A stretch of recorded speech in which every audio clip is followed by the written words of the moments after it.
Kocha by winning the Africa Cup of Nations. Came close, of course,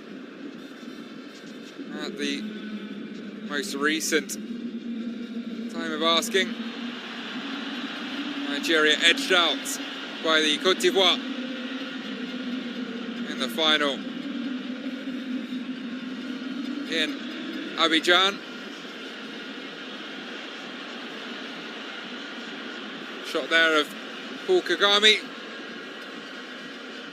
Roar of appreciation for the president of Rwanda.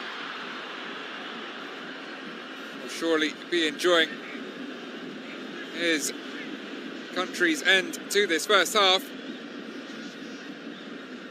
Rwanda making Nigeria work for their lead now.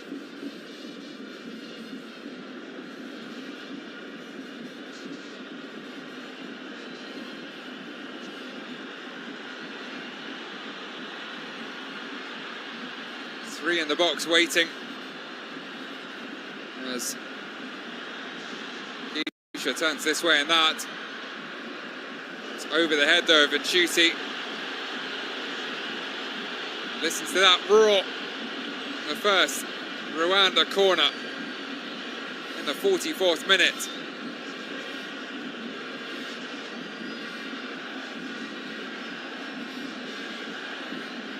Nigeria flew out of the blocks in this one. But their host showing this is far from a done deal. And an equaliser here late in the first half would be a real blow for the Super Eagles. If Rwanda can conjure one up.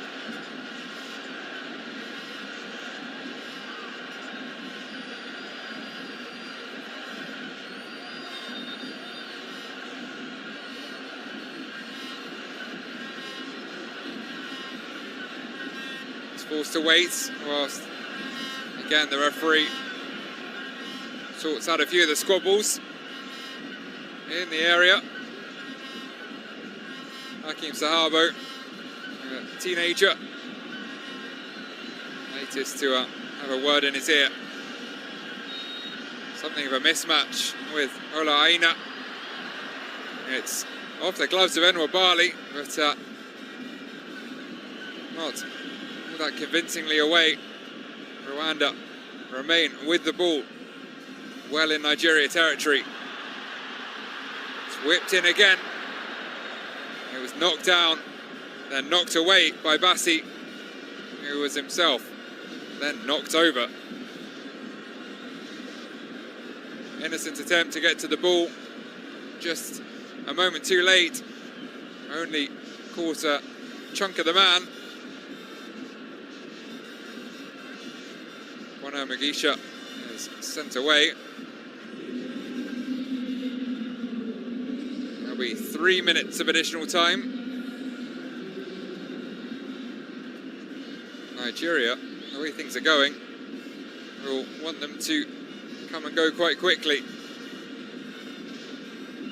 Clumsy at worst from Mugisha. Yeah. Tall defensive midfielder, not able to avoid Bassi.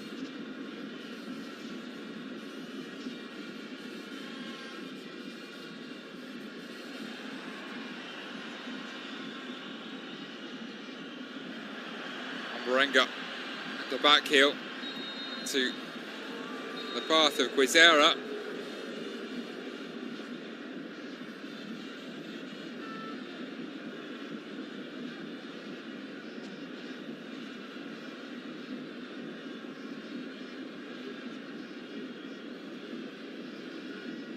There'll be one more opportunity before the half-time whistle at either end.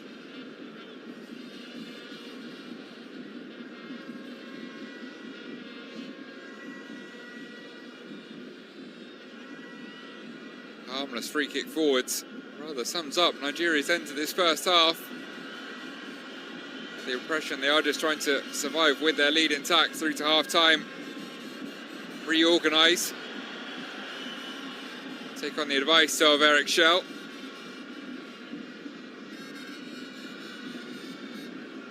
Calmly done by Iwobi and Aina. Bassi back to his keeper.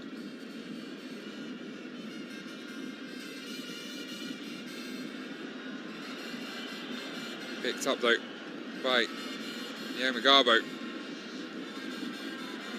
Magisha. There it is. Gilbert Magisha. Second Magisha now added to the Rwanda 11. But Osimhen nicks in, closes in on goal, dinks it over, and Ntwari and Nigeria just like that have a second. They are lethal. He is lethal. Osimhen adds his and his country's second in the final minute of first half stoppage time.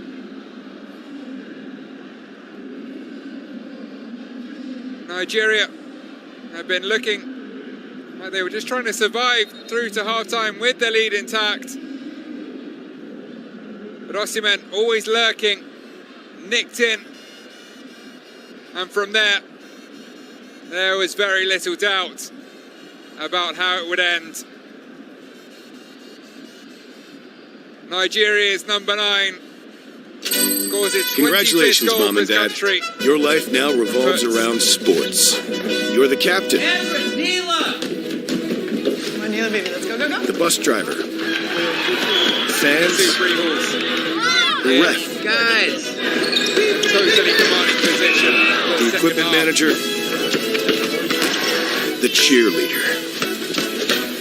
But you wouldn't trade it for anything. Welcome to Sporthood. DSG, only at Dick's. The presence of mind to lift it over the Kaiser Chiefs keeper. Oath by Super Hydration Body Wash. The sweet scent of a honeymoon in Fiji. Moisturize with vitamin B3. You better not be using all the Old Spice. Can you get my bag? Trying to survive through to half time, but not with the lead. Instead, trying to stay within 2 of their visitors.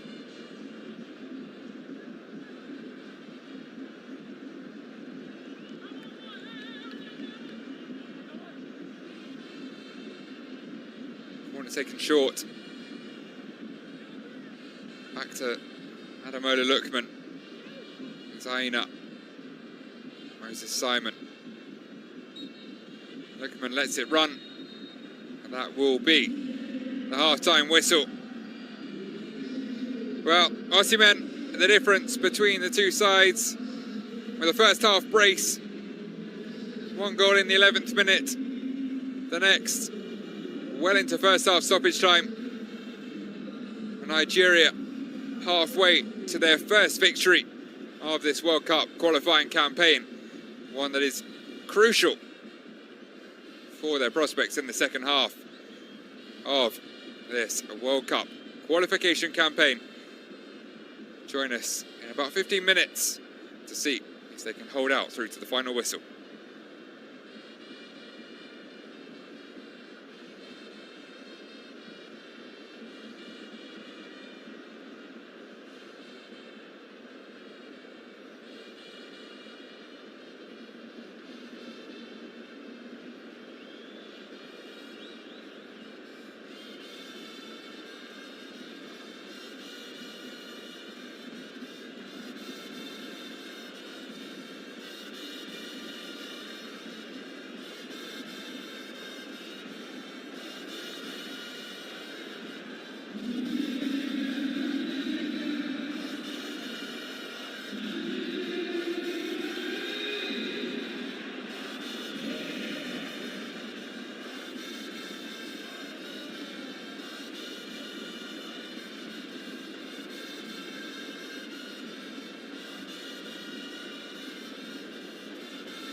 special code for Bet Niger on your phone. Star 20778 hash. That's what's up. It's a special code. No data, no problem. Play your game anywhere with the special code. Star 20778 hash. Betting made easy for MTN users only. Bet responsibly, not for persons under the age of 18. Bet Niger, more than a bet.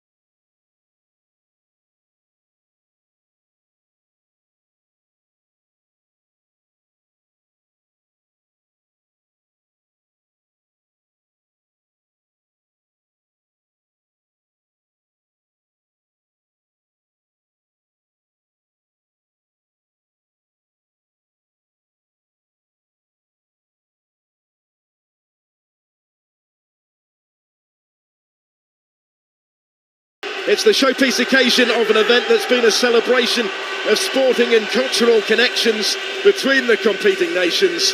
Fiercely fought on the field, a carnival in the crowd. Both Nigeria and Jamaica will be determined to finish it in fitting fashion by lifting the Unity Cup. The action is on the way after we've heard the national anthems.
Rousing rendition. Steve McLaren joining in as well, almost a year into the job as the Jamaican head coach.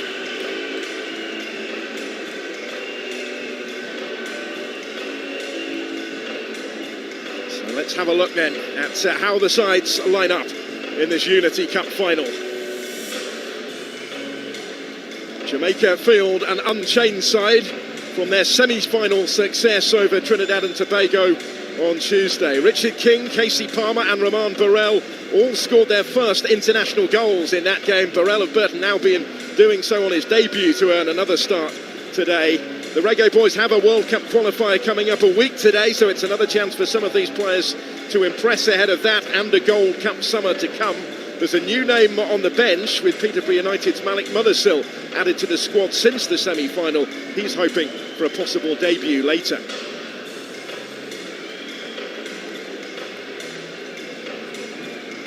some contrast, Eric Shell has made 4 changes to the Nigeria team, which started their semi-final win over Ghana. 2 of those are in the back 4, where there are debuts for Felix Agu, a former German under-21 international who's been given the all-clear to make his first appearance for the Super Eagles. Benjamin Frederick does likewise, a late addition to the squad since the semi. He hasn't had to travel far. He's part of the Brentford B team and makes the senior international debut at the Gtech. He started his career at Moses Simon's academy back home and lines up alongside him today. Simon in for his 80th cap and Nathan Teller for just his 2nd. Ajayi, Daniel, Onyemaichi and Alimi are the 4 to make way to the bench from midweek. Well, he's still very much in the early stages of his tenure. The former manager of Mali, Eric Shell, has had 3 games in charge of Nigeria thus far. 2 wins and a draw. Both these nations hoping for potential World Cup qualification, although Nigeria find their prospects in real peril. After drawing 4 of their first 6 qualifiers, they will resume that campaign early in the autumn. This is one of 2 remaining matches before then, but Steve McLaren will lead his team into World Cup qualifying action a week today in their next fixture in Road Town against British Virgin Islands. As he did at the start of the semi-final, he's opted to take a seat in the stands to start,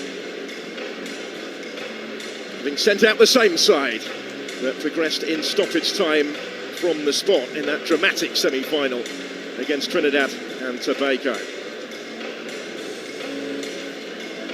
Well, we have a Premier League referee in charge today. Stuart Atwell is out in the middle, as he was for Nigeria's win over Ghana on Wednesday.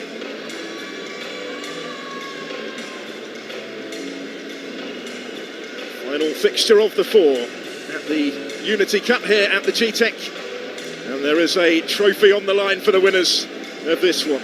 Ghana having seen off Trinidad and Tobago comfortably by 4-0 in the 3rd place playoff earlier, franking the Nigerian form maybe from the semis. Steve McLaren expecting an even tougher test today.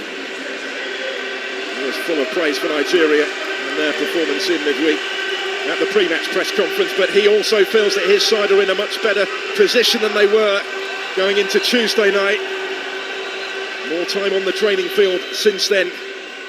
Let's see how both of these teams rise to the occasion.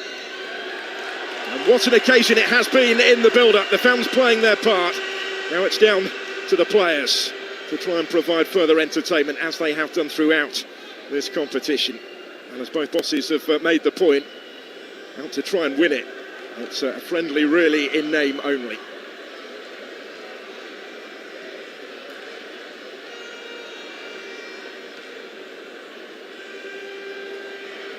So Nigeria all in the white with a couple of new boys at the back. Felix Agu and Benjamin Frederick both making their international debuts. Frederick doing so before he's played for Brentford's senior side. He was their under-21 player of the year in the campaign that has just concluded, and at the age of 19 stepped straight into the team for Nigeria. He went to the under-20 World Cup with them a couple of years ago.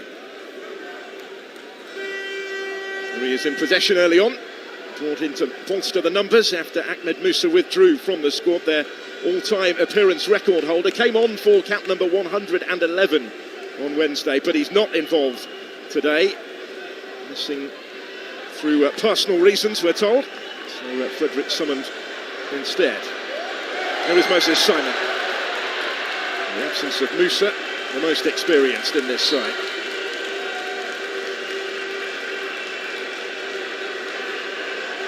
Stopped by Dexter Lembakisa, the right back who's just spent the season on loan in England's League One with Barnsley from Wolves, conceding the early corner. Samuel Chukwueze of Milan is going to take this one. One of the more experienced members of this Nigerian side, not everybody available. And play another friendly in Russia next week, and they will have a number of their more senior players back available again.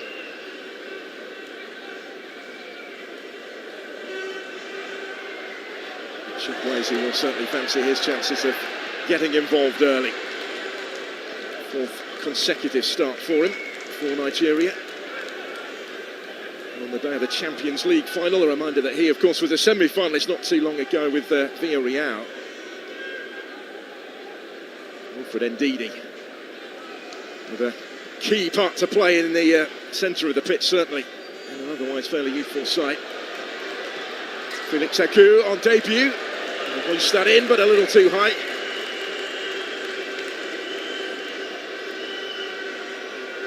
And he was initially called up to the squad only to train with them whilst they awaited confirmation from the German Football Federation that he would be eligible to switch to Nigeria. He has played for Germany at under-21 level, but he only did so in a couple of friendlies.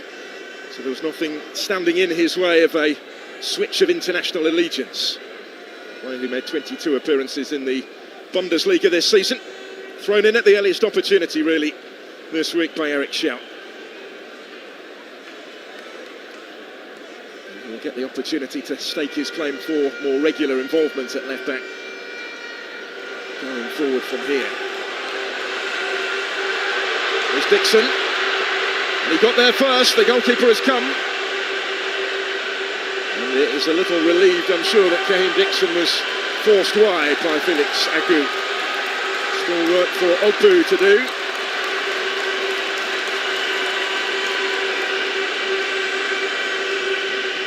Jamaica looking to ask some early questions of a inexperienced Nigerian defence. Sadiq Ismaila, the right back, is the most experienced in this side in terms of international caps, and he's only winning his third. There are any Nigerian nerves early on. Jamaica are trying to test them out here and capitalise on that with Lembekisa. So Kaheem Dixon. This is Frederick. And, barged off the ball by Burrell.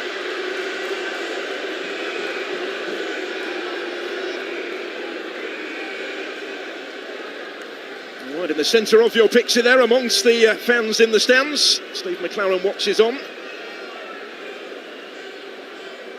One of his big ambitions, he said when he took the job, was to bring Nigeria to play international back in his home nation.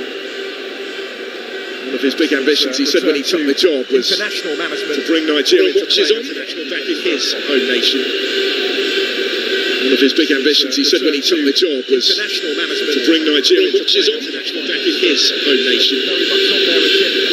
One of his big ambitions, he said when he took the job, was international management to bring Nigeria to play international back in his home nation. One of his big ambitions, he said when he... A week Tuesday. Currently level on points with the Guatemalans, a couple of games into the second round of CONCACAF World Cup qualifying. It's a slightly different format this year because, of course, 3 of the CONCACAF nations are through automatically as hosts. And Nigeria advancing with options in attack. And the pressure there was John Russell, but he did well. Frederick will reach that. Just ahead of Romain Burrell. Scored a lovely goal on debut. Improvised finish from close range with the overhead to open his international account at the earliest opportunity. Moses Simon well advanced here. 2 or 3 in the penalty area wearing white. And we'll have to settle for the corner.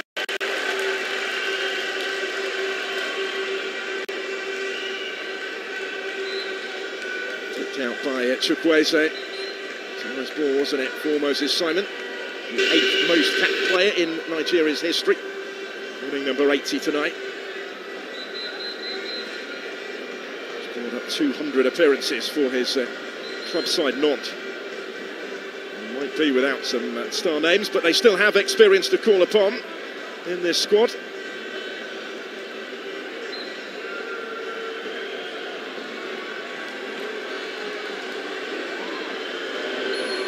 Won it, he's going to take it. Only partially dealt with, and it will come back the way of Moses Simon.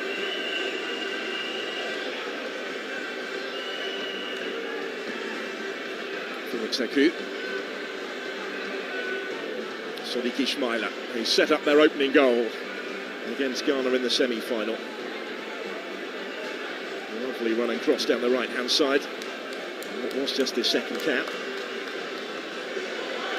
Simon again. Need to try and link with Chukwueze. Did well to reach there. almost went beyond the byline, but instead he was able to call Shaquan Davis into action.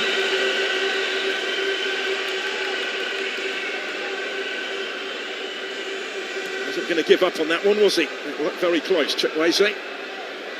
Well claimed by Davis in goal.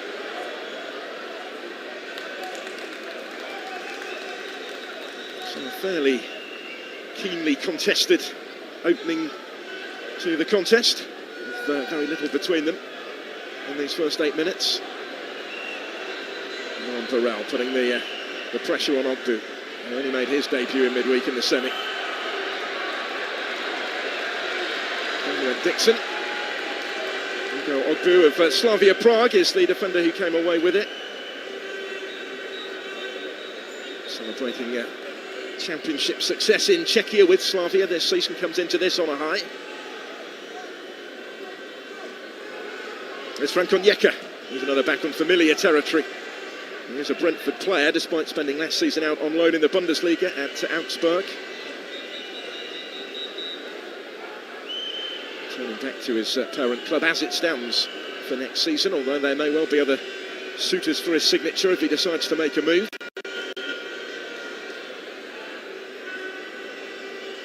Wilfred Ndidi resuming that partnership that they forged to great effect against Ghana. There's Ndidi that plays it forward here, looking for Cyril Dessers.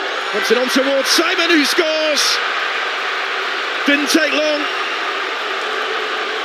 Nigeria in front in the final, thanks to their skipper Moses Simon. In the right place to apply the finishing touch there. After some good work from Cyril Dessers, who opened the scoring in the semi and has turned provider this time.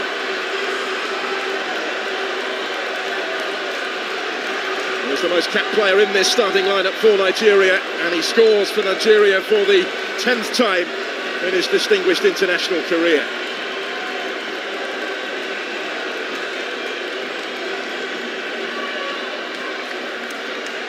Came from halfway. It was close to offside, wasn't it, against Cyril Dessers, who delivered dangerously, and Simon was just first to react, really, reaching it ahead of Lembakisa and applying the finishing touch, having done so right into the corner. William Davis in goal, no chance of reaching that, despite the proximity of the player in front of him. So advantage to the Super Eagles already. A role reversal is going to be required by the Reggae Boyz, who went 2-up against Trinidad and Tobago in their semi-final, only to lose that lead and re-establish it in stoppage time from the penalty spot.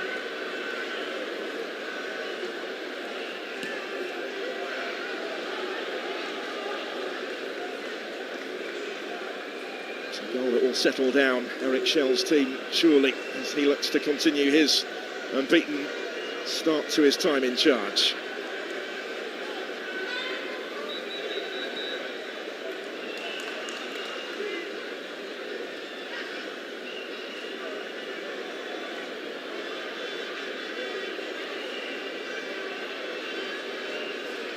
Schmeiler back to Benjamin Frederick.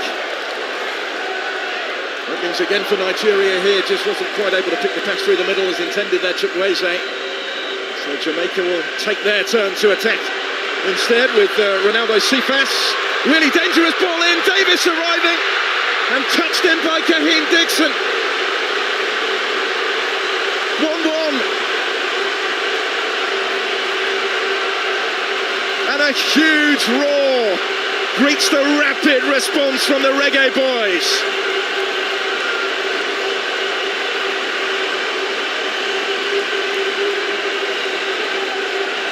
Kaheem Dixon of Charlton Athletic has levelled it up for Jamaica. They were behind for less than 2 minutes.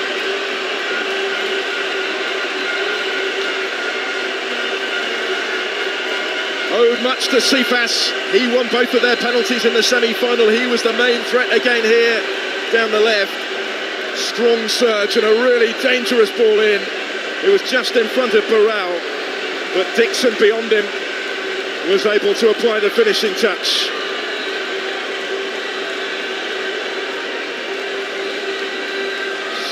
in to try and stop in the Nigerian defence, were just unable to do so. Frank Onyeka was the closest. They have actually taken a little touch off him, but it's Dixon's goal. It's 1-1 in the Unity Cup final.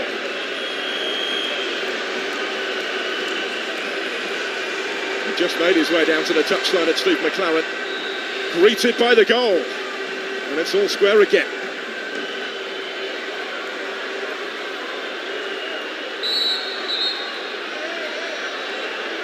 Is going to stop the play here and produce the yellow card for the challenge. An eventful few minutes for Kaheem Dixon. He just scored his third international goal to get Jamaica back on terms. He's now gone into the book.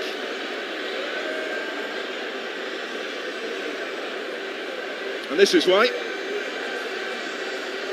Goal had long since gone when the contact came with Cyril Dessers.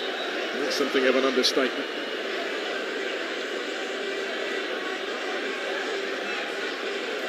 Therefore, Stuart Atwell was right on the scene and produced the yellow card for Jamaica's number 9.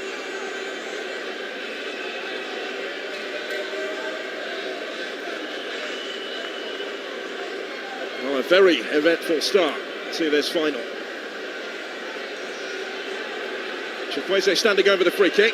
Nigeria try and re-establish their advantage. They've swiftly seen it wiped out by Jamaica.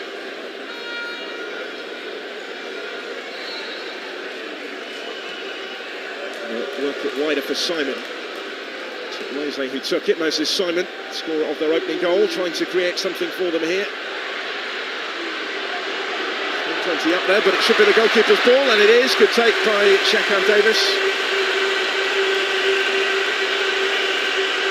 He's winning only a third cap tonight. There's currently a vacancy in goal with Andre Blake not part of this squad, their regular number 1 because of injury. Davis got the nod in midweek and did enough to keep his place today. Both his backups on the bench are yet to win a senior international cap. It's a position in which they are currently lacking any real experience. And this has been pretty busy early on.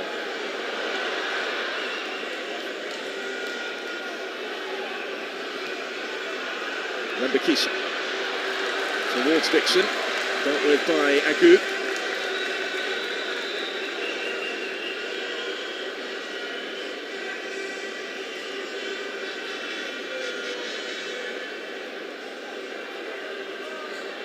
Mbakisa could keep it in, but no more than that, although possession is presented back to him here.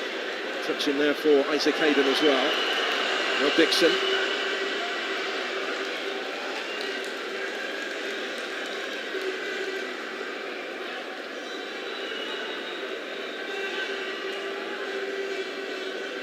Scored on his debut in a friendly against Trinidad and Tobago back in March of last year, Kaheem Dixon. Also scored against Dominica in World Cup qualifying nearly a year ago. And has another one today to get his team back on terms in short order. Nathan Teller of Bayer Leverkusen, of the English-born contingent in the Nigerian side.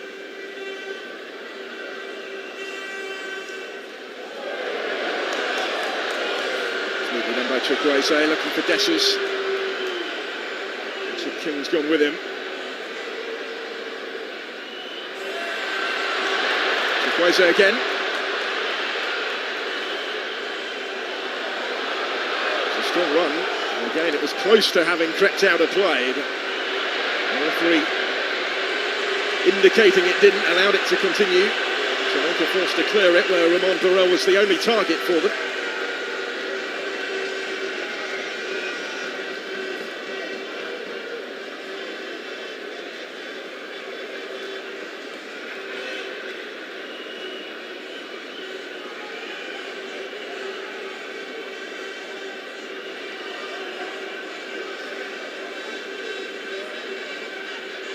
Saku forward from full-back, linking with Moses Simon.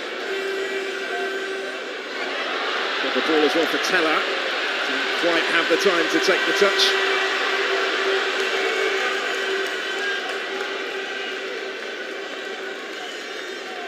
It's just settling down again a little bit, isn't it, after the flurry of activity, the trading of goals in this final.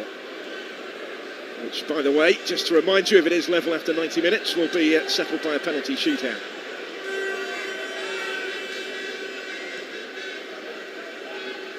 Jamaica were just minutes away from needing one of those in midweek before settling it from the spot anyway in stoppage time against Trinidad and Tobago. Chukwueze, he's at the centre of everything at the moment, looking for Simon. Davis comes and gathers it.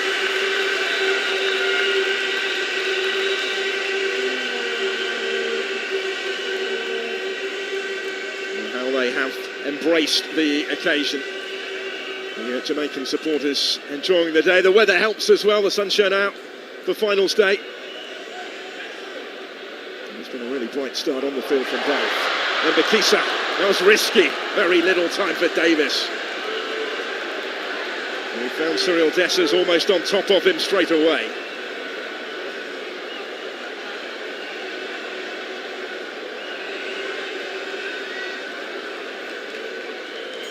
Bakisa's ball back here to the goalkeeper, just caught him unawares a little bit. This is not quite able to take advantage. Winning an 8th cap, the Rangers striker, top scorer in Scotland in the season just gone. 18 league goals he got to earn his opportunity with the national team in the absence from the squad of the likes of Victor Osimhen. He's one of the more notable names available at the moment. Just responded with that opening goal in midweek. He's yet to win a cap actually in a competitive international. All 8 of them have come in friendlies. He's given away. There's the goal scorer, Kaheem Dixon. Russell trying to put the pressure on. Ball goes back to his goalkeeper, calmly dealt with by Wabali. Chukwueze dispossessed. Dixon. Bakisa did well to get his foot in. And has it back again here. Next to Bakisa, ball towards Burrell. Nearly for Casey Palmer.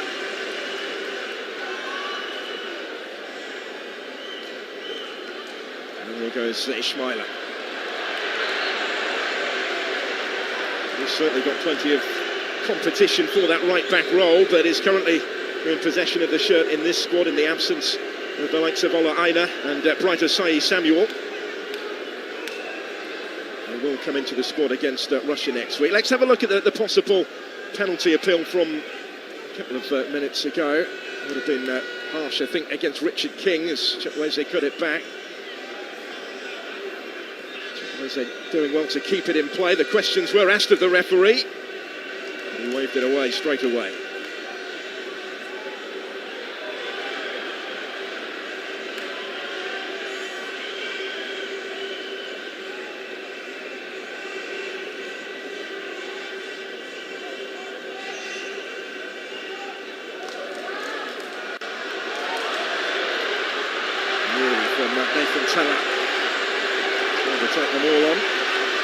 Stayed down at the end of that as Jamaica come clear with it. The referee again letting it go, allowing the game to flow where possible. Moses Simon. Over for Onyeka, back for Simon again.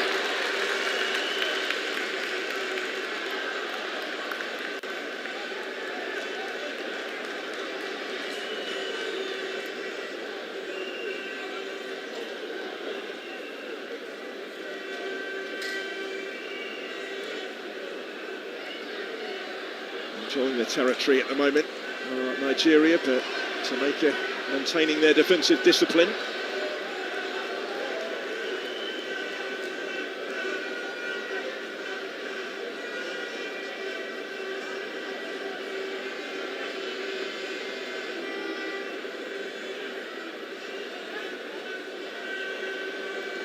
And Bakisa looking for options. They are just being pinned back a little bit, the Reggae Boyz at the moment. He only had 1 day's training, said Steve McLaren before their semi-final, so he's been able to get to work with the players on the training ground since then. Watching on in the stands, amongst many alumni today, Chris Hughton Former Ghana manager, of course. They were winners earlier in the third place playoff. Here's Dessers for Nigeria with a side of goal, and then does get the shot away. The goalkeeper can't hold it, but is able to grab it at the second attempt. Shekan Davis is grateful. Dessers, who posed the danger initially. Holgate held him up, but ultimately couldn't prevent the shot from coming in. And he got down smartly second time around, did Davis, at the feet of Nathan Teller.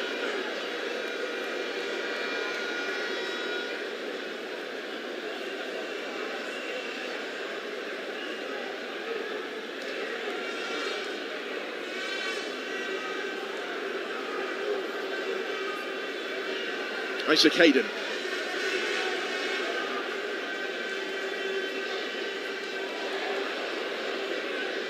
It's forward by Richard King, but straight through towards Wabali. He's cutting a frustrated figure a little bit at the moment. McLaren, his team haven't pushed on since getting themselves back on terms. Currently holding what they have as we go beyond the midway point of this first half of the final.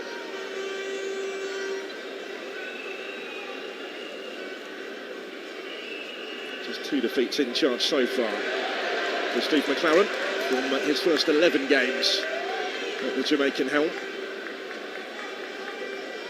Signed a 2-year contract at the end of July last year.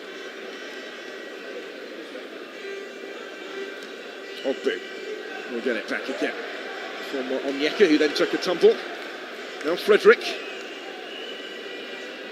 Initially joined Brentford on loan a couple of seasons ago. Made that permanent. And impressed as their under-21 player of the year. A big step up to senior international level today. His proximity played a part in the late call-up. He's gone straight into the starting lineup. Simon, just about settled for that, had to settle for that really, up against Mbakisa, who stood his ground. And he's got his goal already.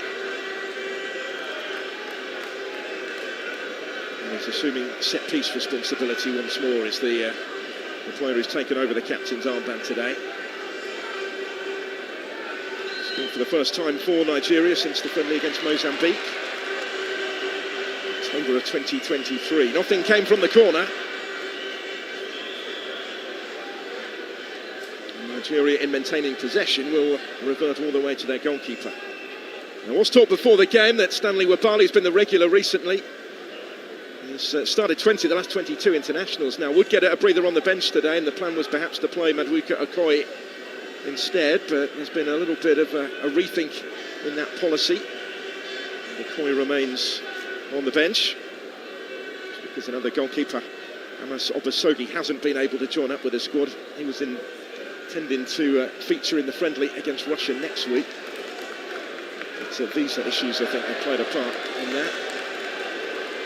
So a little bit of a goalkeeping rethink required from Eric Schell.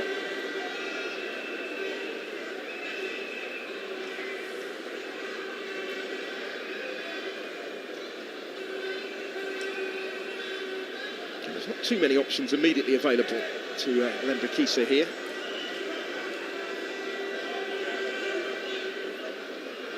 The London-born contingent in Lambeth for first-team appearances for his parent club Wolves before getting regular game time in England's League One with Barnsley. And solitary appearance in the Premier League so far for Mbakisa. He kept busy in this opening quarter. Look at the play coming down this Nigerian left. Onyeka stopped in his tracks. He didn't take too kindly to it, and then he takes a tumble at the end of it. And we go in the meantime with Onyeka still down. Casey Palmer in possession for the Reggae Boyz.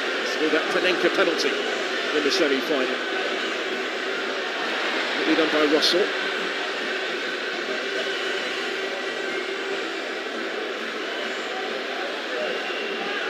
of Lemba Kisa with Barnsley was Jonathan Russell this season. And Onyeka has still stayed down. And the ball now running out of play. He's going to get the opportunity to receive some treatment. Richard King up against him. He's continuing the conversation with Cyril Dessers.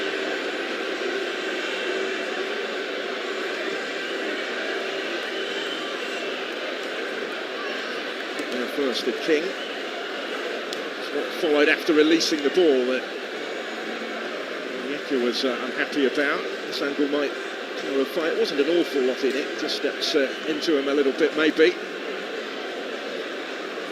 He wasn't too happy with that. Eric Schell.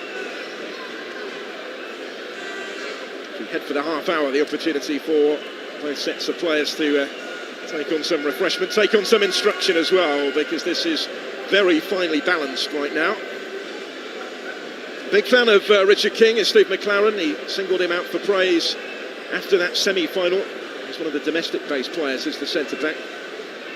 Won the Premier League title with Cavalier just last week. And McLaren says he's somebody that will get better whatever level he plays at. He's capable of stepping up and maybe suggesting that an English club could take a chance on him. He'd recommend him to anybody, said McLaren. So let's have a look during this break in play at what we've seen so far on finals day at the Unity Cup. Nigeria getting themselves in front. Dessers ball in, dispatched by Moses Simon. But the lead did not last long. 1-1. Kahim Dixon on the end of the ball across from Ronaldo Cephas. Just getting to it ahead of Onyeka. Levelling the scores in short order. That's the way it stays.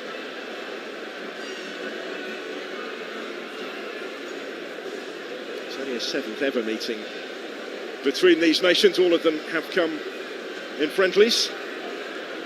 Half of the previous 6 have come in London.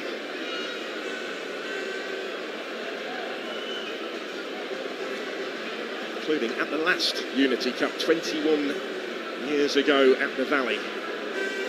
And Nigeria won what was a 3-team tournament. Each nation involving the Republic of Ireland as well as Jamaica played 2 games. Nigeria the only ones to win both of them. Onyeka back on his feet but still feeling that.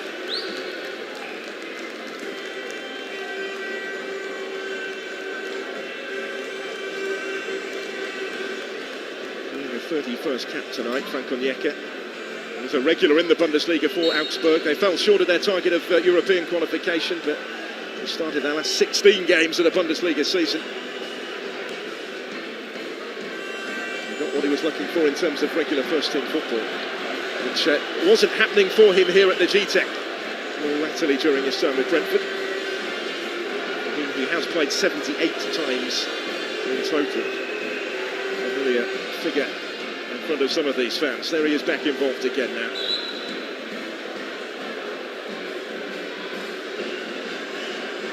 Kahim Dixon, who's down, the Jamaican goal scorer. Clash there was with Felix Agu. And the Kisa's ball. Neither of them able to reach it. Felix Agu standing his ground, Dixon going down. Well, he did go to the Copa America last year with Jamaica, Kahim Dixon. He came off the bench in all 3 of their games at those particular finals, which they contested for the 3rd time in their history, that CONMEBOL event. But it's the CONCACAF Gold Cup that will be the focus of their attention later in the summer.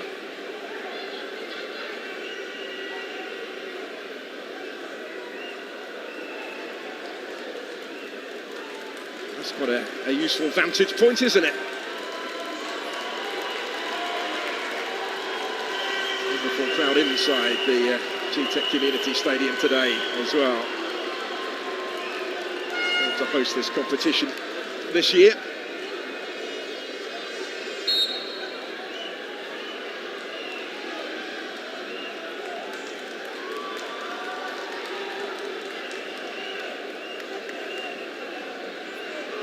Temporarily down to 10.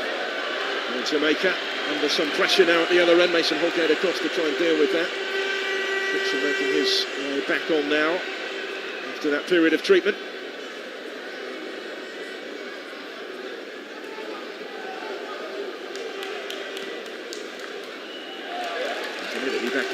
Jesus Dixon is the one doing the closing down.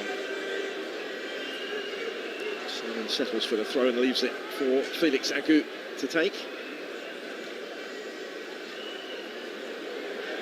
Chukwueze. Simon, no way through. Remember, Kisa kept it in play, but actually only succeeded in presenting that to Felix Agut. And a free kick will follow for Nigeria in a useful position here. Stuart Atwell on the scene. Penalises John Russell.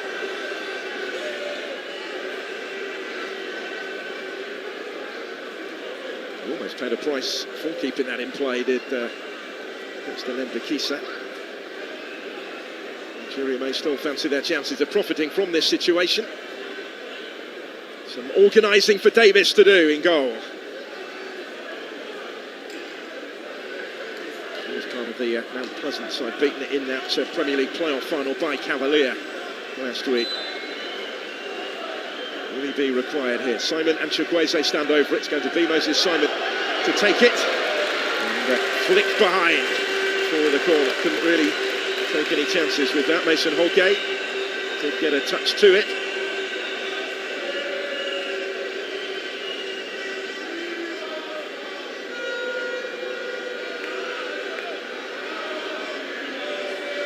Could do with it really in the circumstances. He'll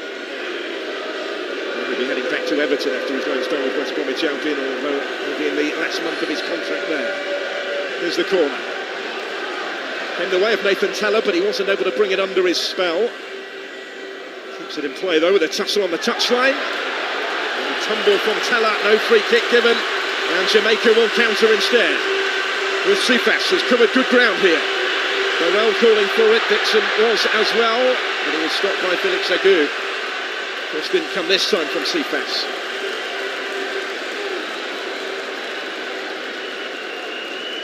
And he set up the goal on the other side, he's such a threat. Saw that in midweek as well. 16th cap for Ronaldo Sifas of Ankara-Gucci in Turkey. Goals for them in the Turkish second tier this season, in suffering actually a second successive relegation. But there is a card on the touchline. It's for Eric Schell, taking his complaints a little too far. And the two decisions gone against his side that he has taken issue with. And that's maybe one too many for Stuart Atwell's liking. So the boss into the book.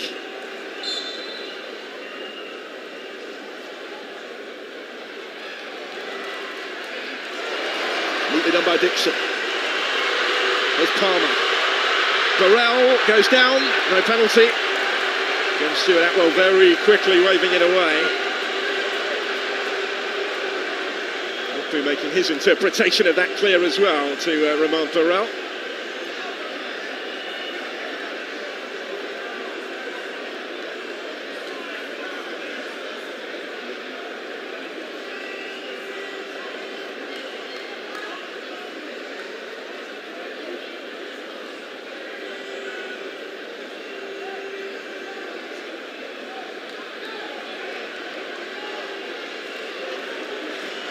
Kisa. There's Dixon. Kisa continuing his run. Stopped by Agut. Touch for Chukwueze. Simon. More space to search into, but he couldn't find a way beyond Richard King.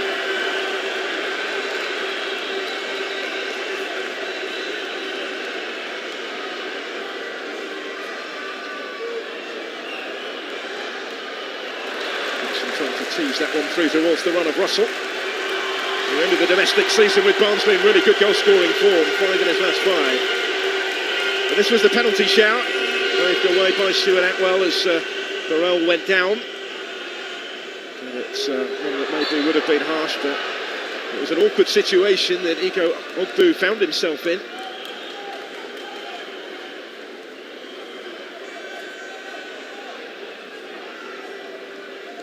Going according to plan, is it, for Nigeria, having got that early goal, take back so swiftly, and as yet they've been unable really to reassert their authority.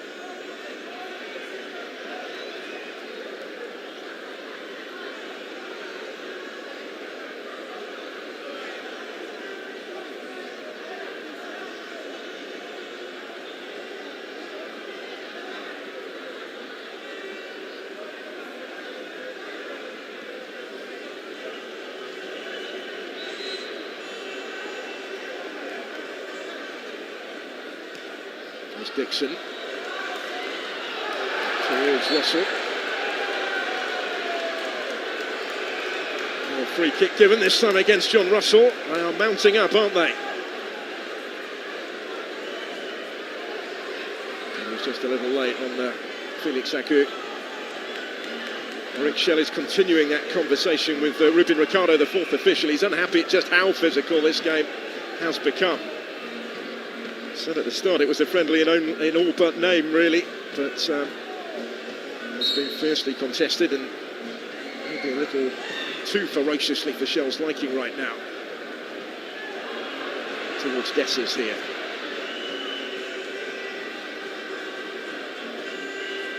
It shows just how much this match means as well. It's another late one. For Ndidi on the receiving end, and this time there will be a card for John Russell. He's had a couple that the referee's let go, so no surprise really that he's gone into the book.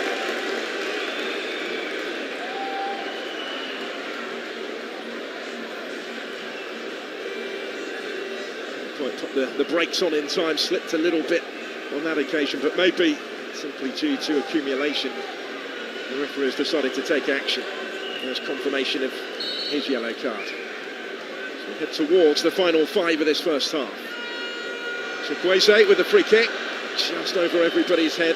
Ogbu was the closest really to reaching it, without being able to do so.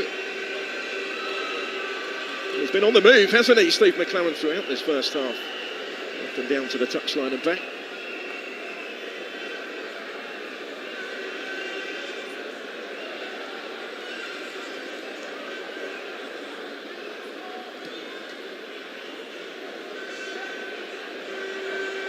Burrell was the target here, guarded back by Frederick. Coolly done, that little combination with his keeper, Wabali.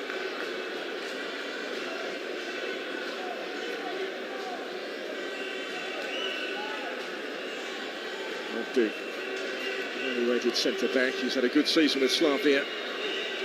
Now enhancing his reputation further on the international stage. Someone who says he grew up watching videos of Taribo West.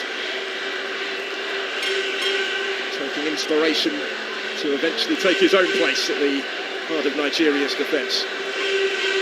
Onyeka sweeping it wider for Moses Simon.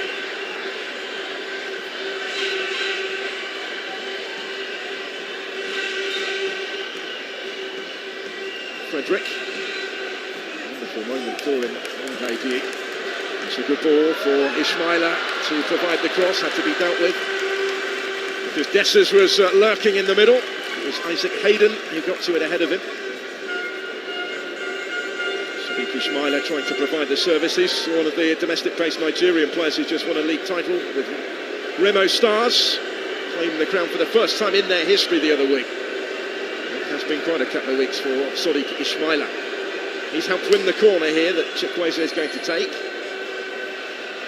Into the heart of the penalty area it goes. And ultimately wide it goes from Ndidi, who is yet to score for Nigeria, winning cap number 65 today. Noted for his goal scoring, but he had a glimpse of the target here when rising the highest. Awkward from there though.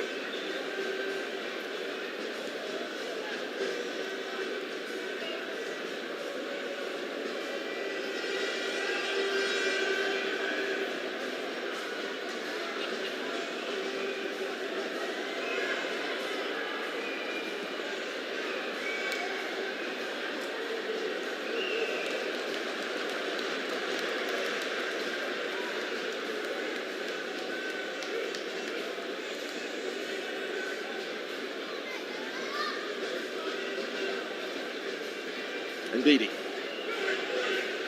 Here's Onyeka.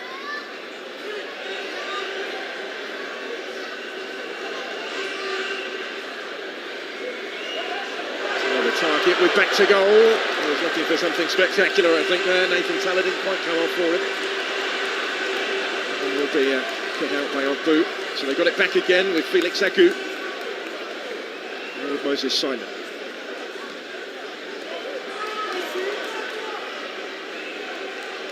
Akou. Here's After following forward from full-back, but he's got a real battle on here with Lembakisa. He got himself in the way.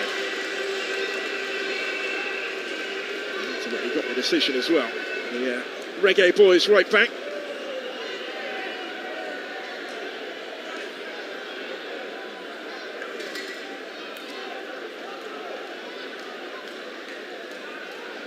Taking the opportunity to watch on at the Gtech, the Brentford contingent. Nico Henry and Ivan Toney alongside him, formerly of this parish, of course, and potentially would have been a Jamaican international. He reportedly had the opportunity, but opted for England instead, and he has, of course, just been recalled by Thomas Tuchel after a goal-laden season in Saudi Arabia. Watching on today, a week on before England return to World Cup qualifying against Andorra.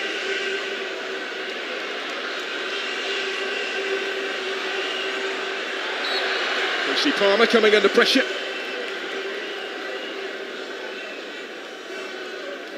Well, both bosses have been very animated, haven't they? Quite agitated during the course of this first half. Getting too tight to Casey Palmer on that occasion. Jamaica have it back here, but no way through for them.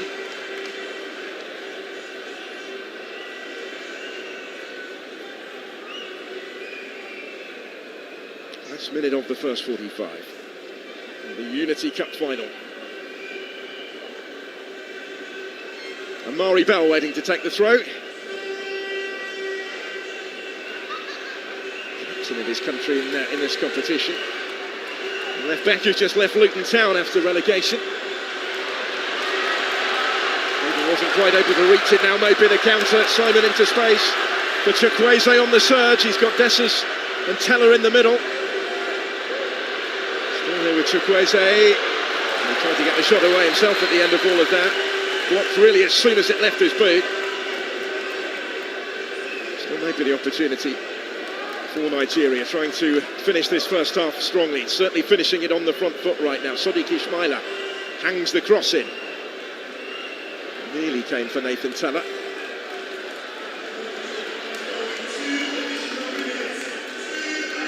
We're going to 2 additional minutes at the end of the first 45.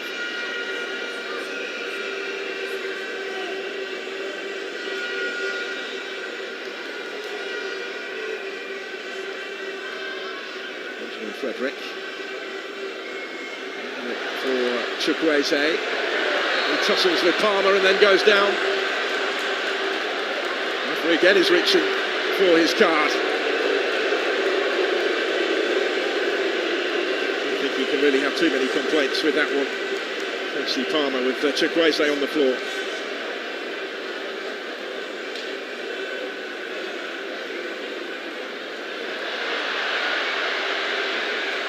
Swipe at it, didn't he? Tempers are beginning to boil over at the end of the first half. They maybe need the interval just to cool it down again a little bit here.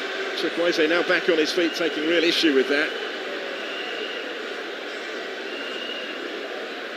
So Caden stepping in to try and play the role of peacemaker, really, as Casey Palmer is ushered away by teammates.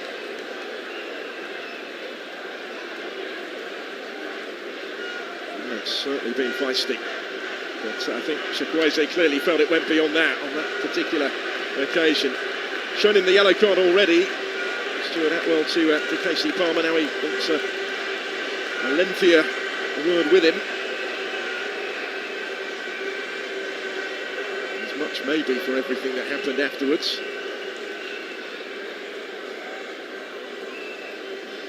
It was a nasty one, wasn't it, looking at that? And then there was a bit of afters exchange between the two of them.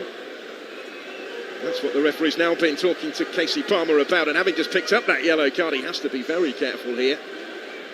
Chukwueze furious. He certainly needs half-time. And it maybe gives Steve McLeod a decision to make, whether he reappears for the second half.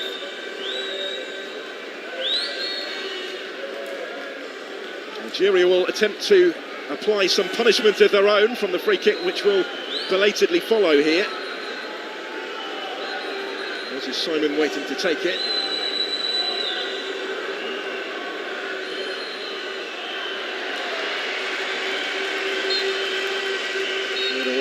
hostesses, and that will be the half-time whistle. So there's nothing to separate them at the interval. It has been acrimonious on occasion. It's been feisty, certainly. And there are further views being exchanged as the teams head for the tunnel. Plenty to digest after that. 2 goals scored in quick succession as they traded blows. Gaheem Dixon coming up with the swiftest of equalisers for Jamaica, just a couple of minutes after Moses Simon had put Nigeria in front. They weren't able to build on that lead though, courtesy of Dixon's goal. Jamaica head for the tunnel on terms. The Nigerian players staying out there at the moment, they have more work to do. They will feel in the second half if they are to lift the Unity Cup once again, as they did when it was last held 21 years ago. A show of unity from those in white at the end of the first half of the final in the Unity Cup. But more is going to be required by both. Simon's goal set them on their way, but the response was rapid from the Reggae Boyz. And they will believe as well that there's going to be more in it for them in the second half. We shall see, but at the break at the Gtech Community Stadium in this Unity Cup final, it is Jamaica 1, Nigeria 1.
Sports with great odds.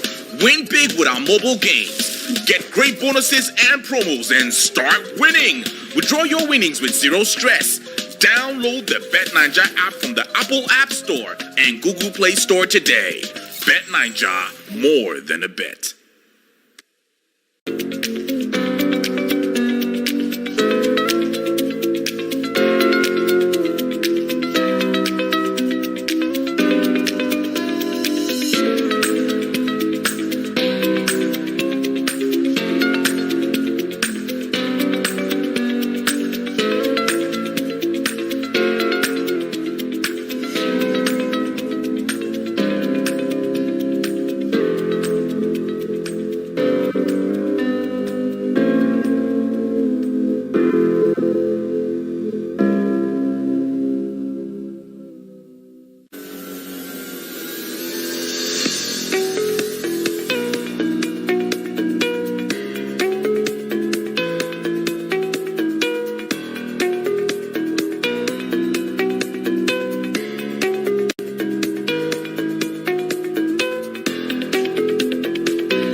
go take a season off.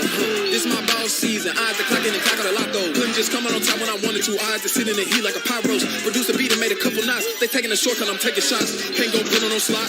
I'm trying to pull off a miracle. DJ scratch it for me. He could have been scratching the cereal. Afro Sport, your freedom of sport.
Do you know the special code for Bet Niger on your phone? Star 20778 hash. That's what's up. It's a special code. No data, no problem. Play your game anywhere with the special code. Star 20778 hash.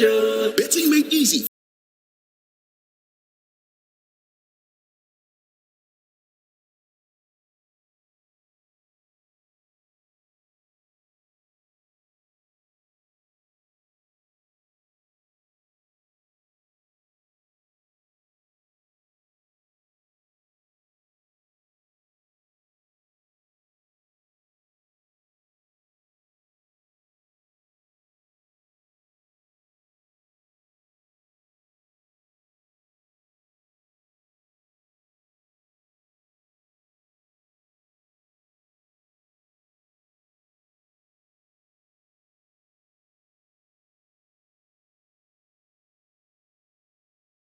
The field. We're going to see at least one change at the interval. There's Jamaica already in Kyle Ming down there for what would be just his 5th cap.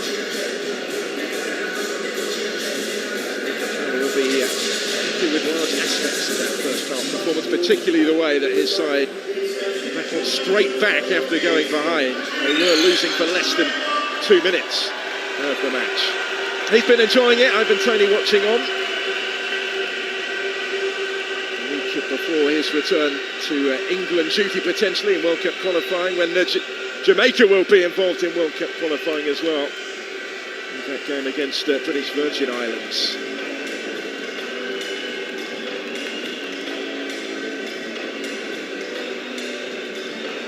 He was beaten early, was Davis, by that goal from Moses Simon, just 10 minutes in. His team straight back on terms.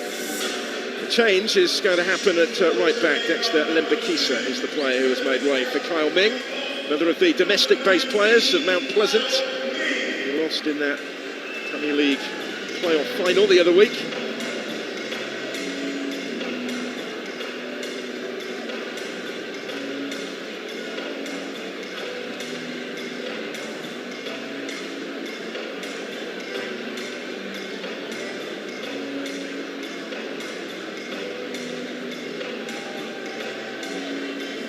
That's the only change for Jamaica, the introduction of Ming. Cap number 5 made his debut in November 2023. Was involved in the February friendlies against Trinidad and Tobago. His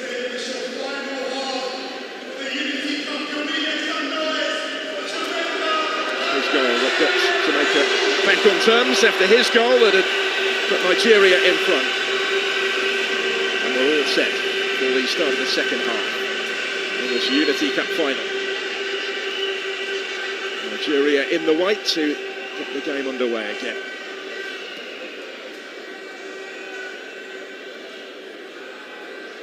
Shell has sent the same side back out there. There will be changes, I'm sure, at some stage in the second half. Just the one made by Steve McLaren so far. Well, it was a busy first half, wasn't it, for Stuart Atwell, and the second has started in similar fashion. He's been involved already again. As the official here and awarding another free kick. This time it's Felix Agu who has stayed down. So they needed, I think, that half-time interval just to allow tempers to cool a little bit. But it's picked up in similar fashion.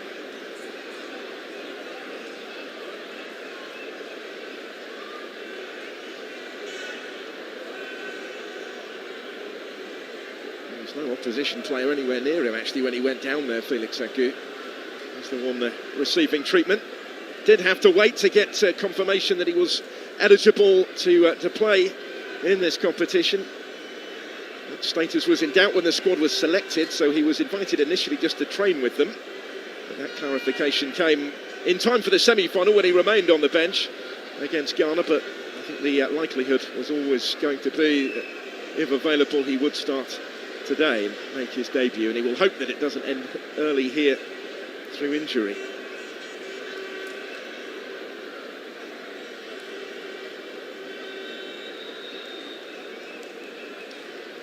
Quite a curious one, really.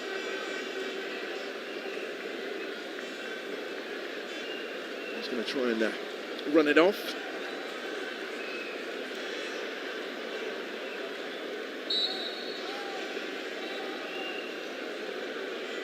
To keep an eye on, though, certainly, as he waits to be reintroduced into the action.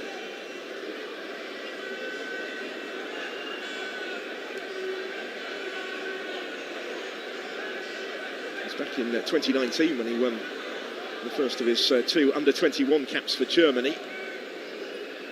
German-born player.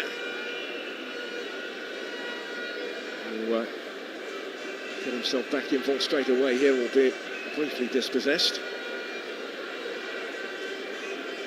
Started the last 11 games of Werder Bremen's Bundesliga season at the end of the campaign. He scored 3 goals in the German top flight. Felix Agu. To be moving fairly freely now. He's making good ground actually down that left-hand side, calling for it. Nearly got it as well. And stepped Kyle Ming. His first notable involvement since coming on at half-time was to reach that first.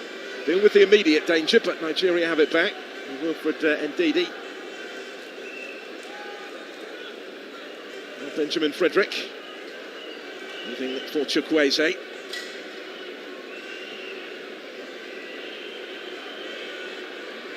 Again. Ndidi. Only a decade on since his debut in the national team. He's an 18-year-old. Benjamin Frederick to Chukwueze. It's a clever ball. Nathan Teller on the end of it. Couldn't initially find a way through, but still might be able to create something here. Away was by King. Straight into touch this time. Well, it is only his second cap. His debut came in November of 2023 in Zimbabwe. Nathan Teller now of Leverkusen. Feature fairly regularly for them in the Bundesliga over the course of the last couple of seasons. Felix Agu with the cross. Not by King, but this time not convincingly, and it did fall for Nathan Teller, and he couldn't quite control the finish. They got to him quickly, a bit more difficult than it might have been. It's a player born and grew up in Stevenage, of Nigerian descent. 10 years he had in Arsenal's youth ranks before signing professionally at Southampton. Steve McClaren waiting to make another move or two, maybe. Consultation there with Trevor Sinclair, part of the coaching staff. He has responsibility, I believe, for the attacking set pieces, amongst other issues that he's been brought in to help out with.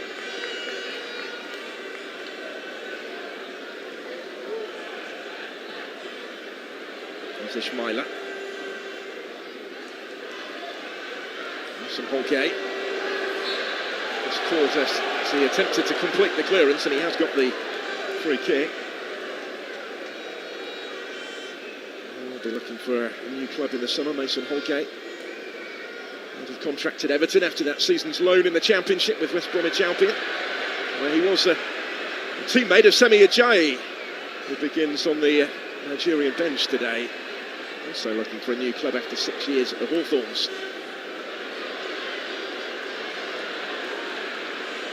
Casey Palmer of Hull City. Burrell making the run, the goalkeeper had read the danger. Barley gets there first. As I mentioned, he's very much the first choice goalkeeper at the moment, Stanley Wabali. He plays his club football in South Africa with Chippa United.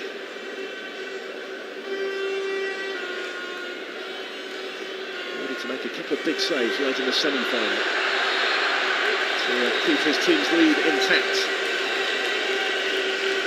Here in the final that they lost within 2 minutes of going in front, and now Jamaica with an opportunity maybe to try and turn it around in its entirety. Casey Palmer was in full flight before being just blocked off the ball, winning the free kick. Onyeka, I think, he made the contact with him.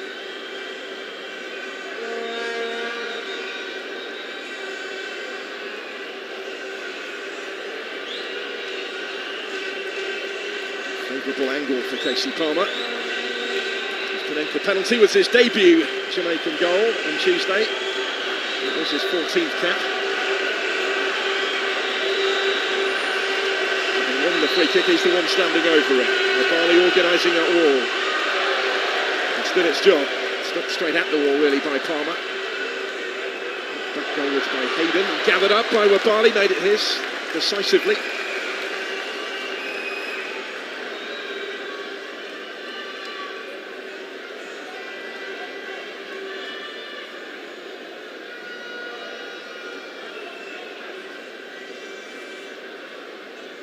More important, the goalkeeper, given the lack of international experience in the back four in front of him. On debut here, Simon.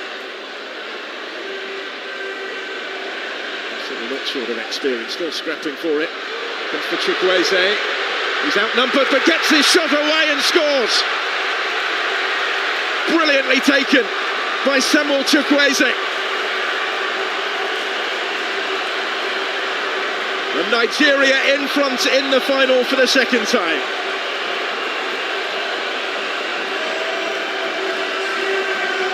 Well, he's been at the heart of most of their attacking play so far. And now he's come up with a finish as well. His 7th international goal. Samuel Chukwueze of Milan with a moment of quality.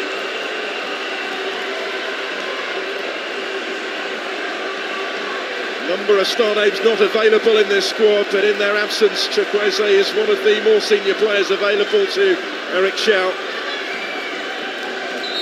And he's led by example here. He had an awful lot to do when taking a pass from Tella, outnumbered by those in green and gold. But he dispatched it decisively, set himself, rode across the keeper and into the far corner. Super Eagles ahead again.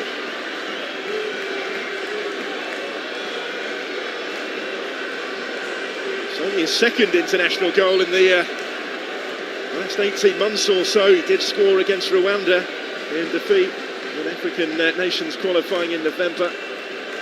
They'd already qualified by then for next year's finals. That was his first goal for his country since September of 2023. He's come up with a big one today.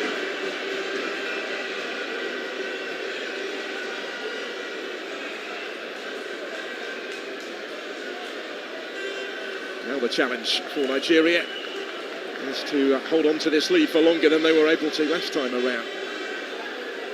Make it count more than they could manage last time.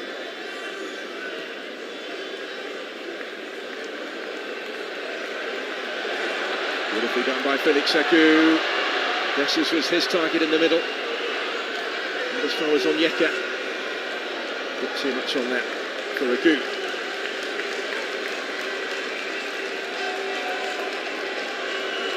Having a bit more to say going forward, isn't he, in the second half?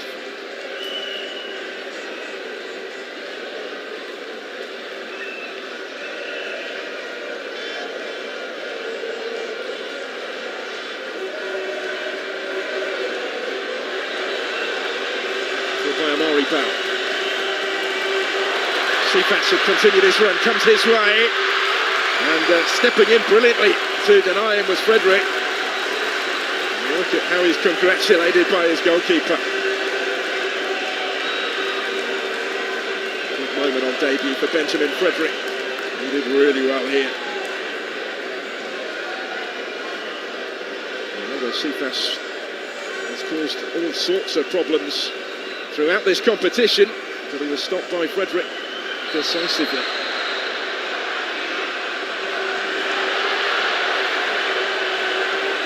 It's all going on again as they wait for the corner to come in. Well, the spirit we've seen in the stands at this Unity Cup hasn't necessarily been reflected on the field at times in this feisty final. Underlining just how much they want to win it, though. How much this means out there. It's a fine line right now. The referee has got his card out here. He's going to go into the book, I think, after this lengthy lecture.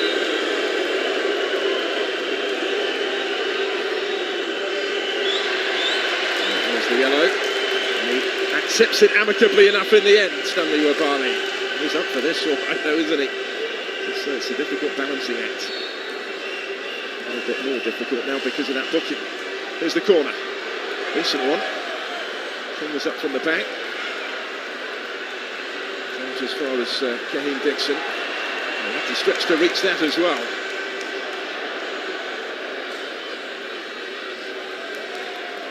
Did well to keep that in, show good strength, and hold on to possession in the process.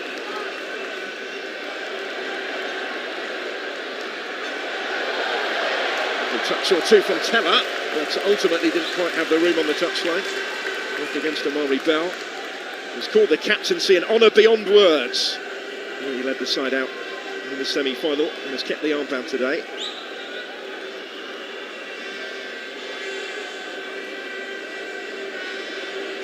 Was booked, of course, in the first half as well. Eric Sharp, and his goalkeepers joined him.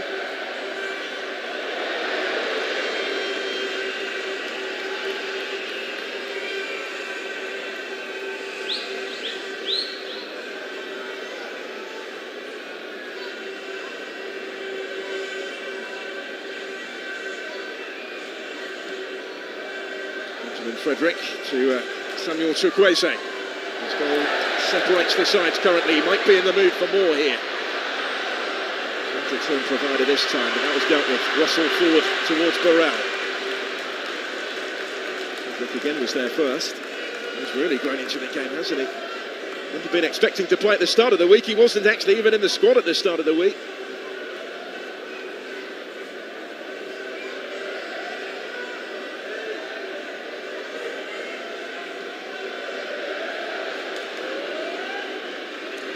The target. Jamaica readying changes.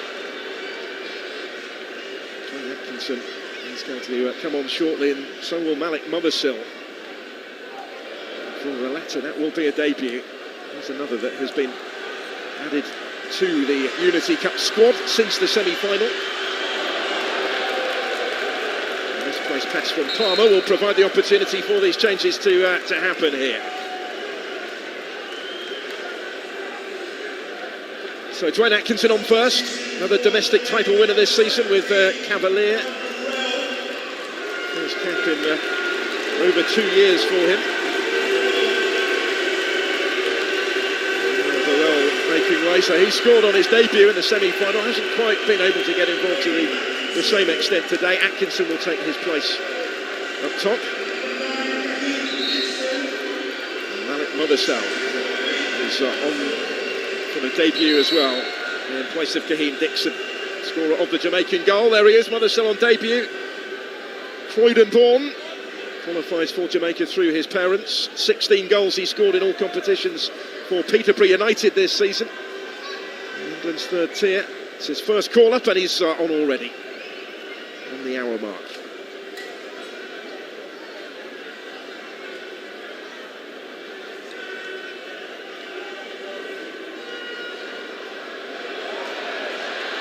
Going to come the way of Nathan Teller.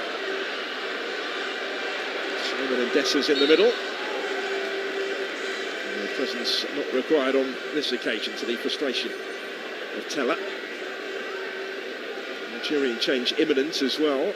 Tolu Rokodare of Genk is going to be on shortly. There he is, made his debut in March in Rwanda. 21 goals he scored in the Belgian Pro League this season, his career best. It's going to earn him only a third cap.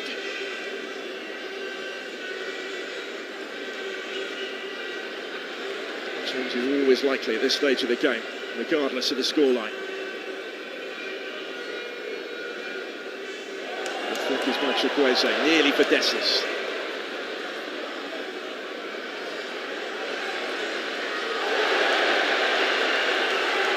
Well, they just mistimed that one.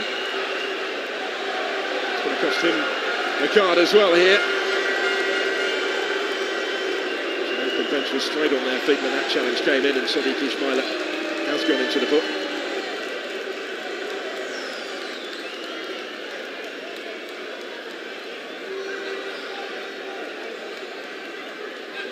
He's timed it up against Ronaldo Cephas. Can't really complain over the caution.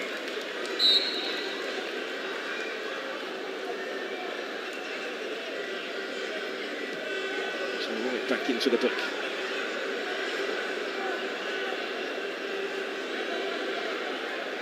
Shifted that one out of play is Wabali, and he's just able to do so.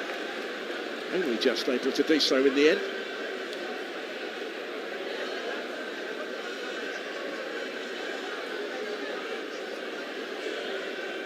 And he does have previous in international management, does Eric Schell, with Mali, for whom he played 5 times as a centre-back at international level. Spent his entire playing career at club level in France. In Ivory Coast, and the boss of Nigeria as of the start of this year.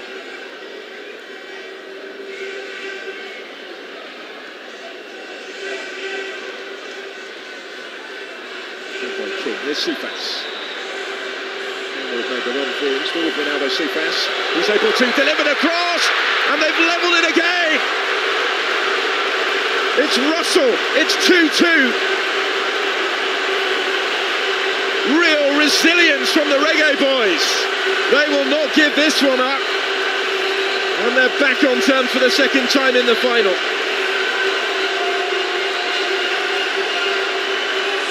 John Russell of Barnsley with the equalising goal.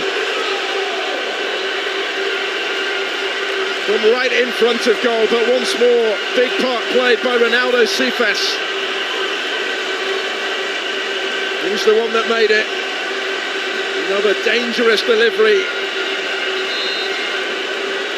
Just asking for it to be finished off. And just as Dixon did in the first half, Russell does the honours this time. All square again in the Unity Cup final.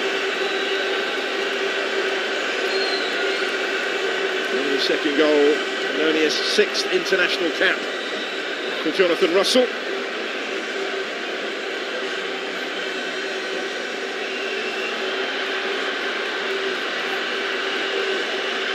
For this competition for the first time since the last Gold Cup. And he did score against St Kitts and Nevis a couple of summers ago.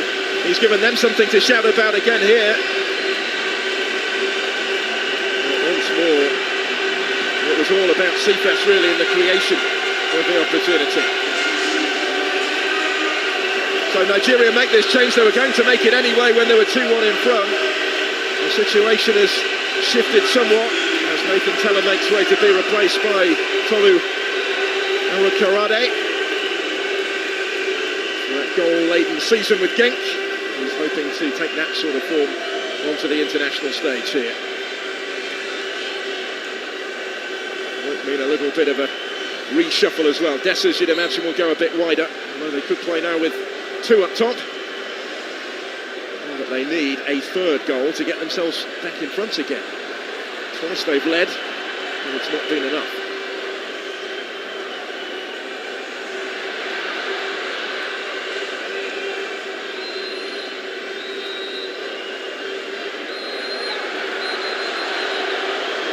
And the goalkeeper didn't have a lot of time to complete the clearance there. Palmer, it's a lovely ball. Cephas in dangerous territory again. Certainly given what we've seen from him. This time he goes down. And there is no free kick forthcoming. We've had a good look at that. Very quick to wave it away. So the counter-attack. Kadare. Messi slips it back through to him. Kadare almost with the instant impact there. There's a big block to deal with the initial danger. But Nigeria will come again with Chukwueze.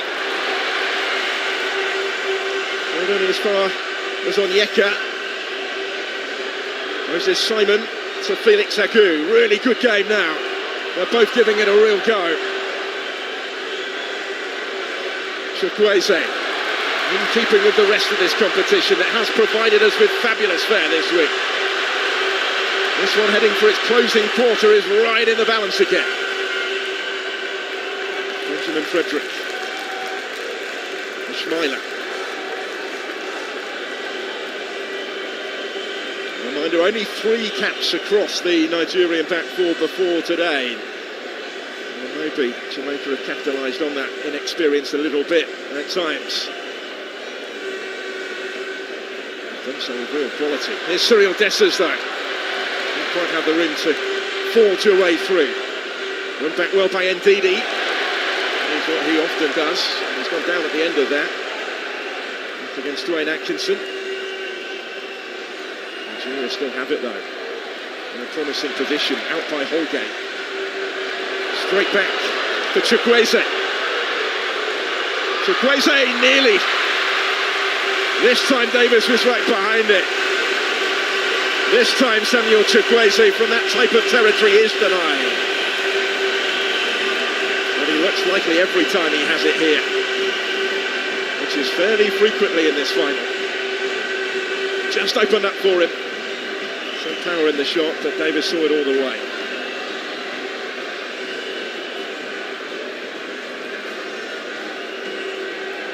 It's an excellent challenge in here just moments earlier as well.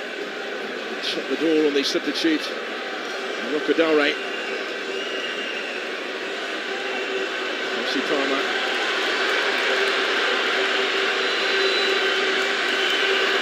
Cephas. Stopped by Ishmaila. He not only won the ball well, but he's come away with it. Chukwueze. Taking on Amari Bell. Cyril Dessers. And it goes again, and over it goes this time from Arokadare. His presence important though already since he came on. Nigeria looking to utilise that.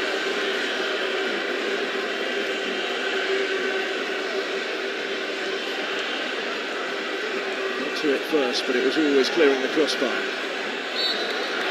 Simon providing the service this time.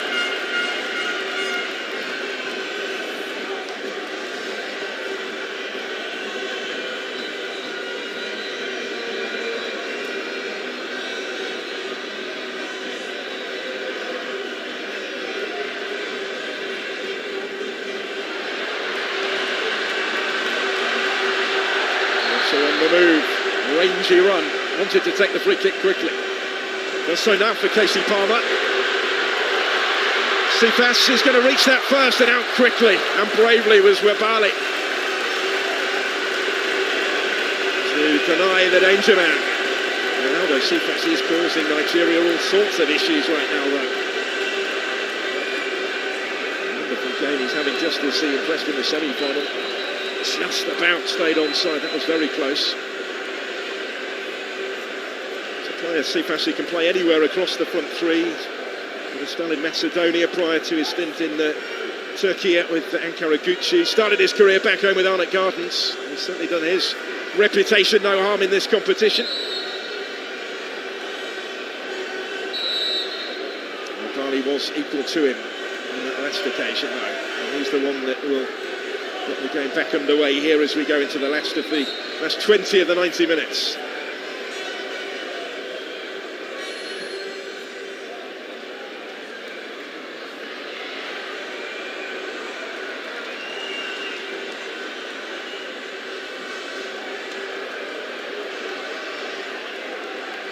Amari Bell.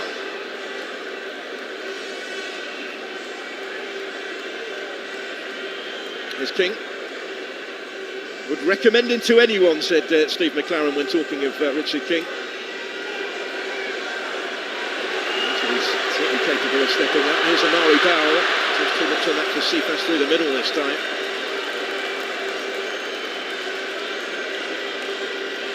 Plenty who might perhaps be hoping to put themselves in the shop window at this competition.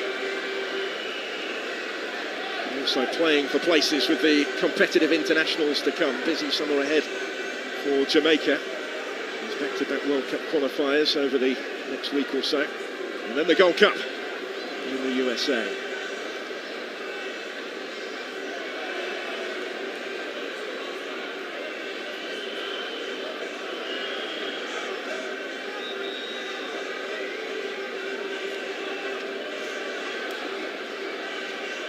Beattie working it wider. Simon is staying wider now since the changes.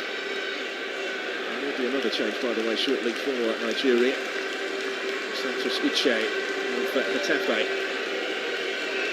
He's going to make a debut shortly. There he is, receiving his instructions. First international caller for this competition. I was thought initially earlier in the week that he might not be able to feature, but he's set to be summoned as a sub shortly. After this corner, either. Moses Simon is sizing up.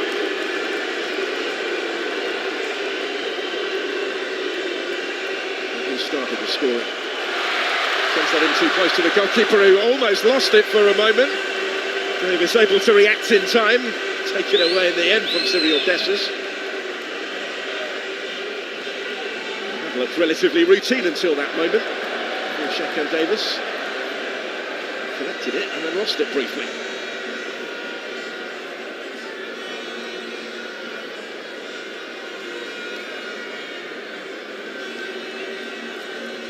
Eventful affair for Shako Davis so far.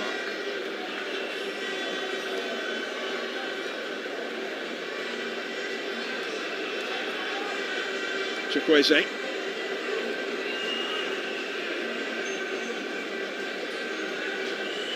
Frank Onyeka. The order is Simon. Battle at the moment between that Jamaican defence. Atkinson providing the cover to his fullback Kyle Ming.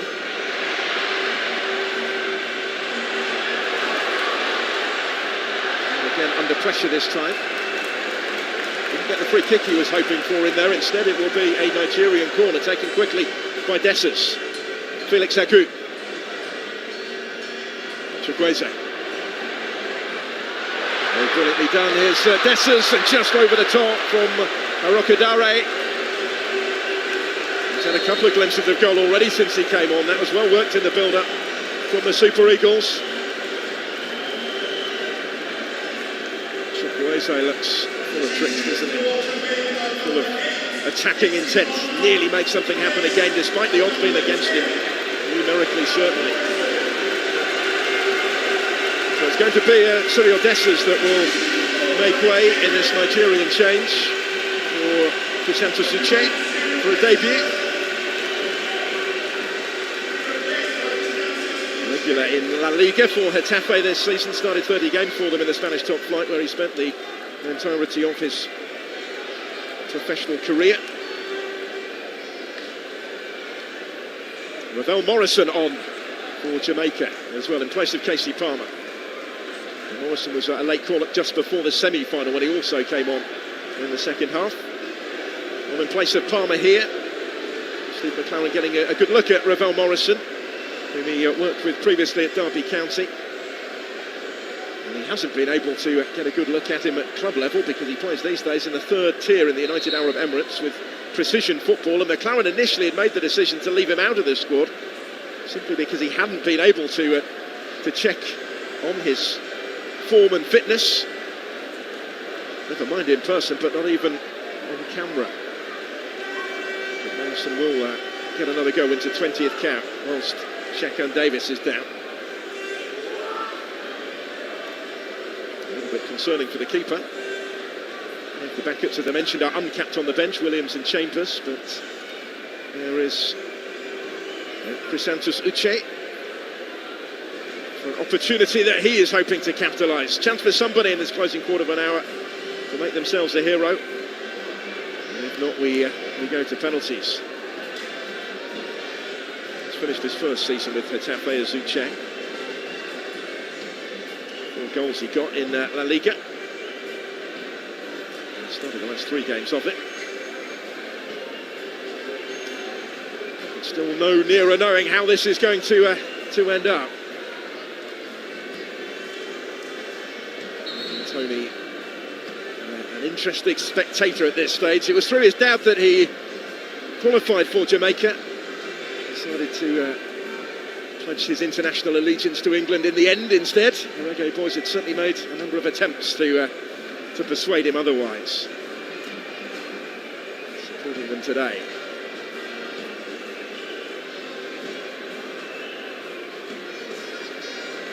In the 3rd place playoff earlier against Trinidad and Tobago. They were comprehensive victors in that particular Afro-Caribbean clash, but this one so much closer.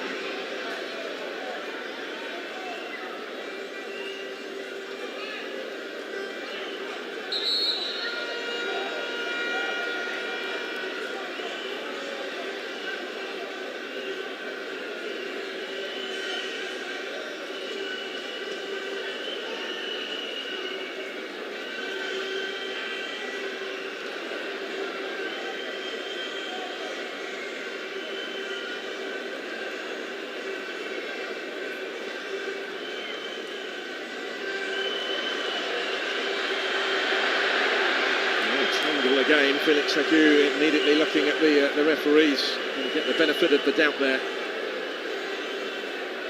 against Atkinson. Another international watching on, Eni Aluko, Nigerian-born England international of real repute. So neither side short of support in this final, that is for sure. It's a good ball. Kadare forced a little wider than he might have wanted. Simon in support. And Lecky was calling for it, but it's still with Moses Simon. Too deep for Chukwueze.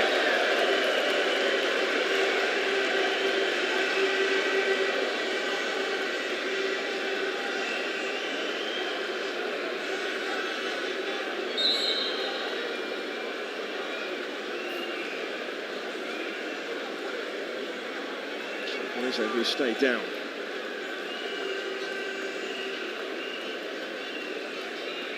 The one that put Nigeria in front for the second half.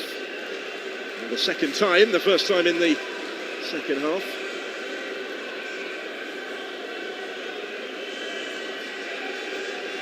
Well, both managers spoke at the pre-match press conference yesterday just how difficult they were expecting this final to be. And it hasn't disappointed, have it? It has certainly lived up to those predictions. Good detail just how physical Nigeria can be. His team have gone toe-to-toe with them in that respect.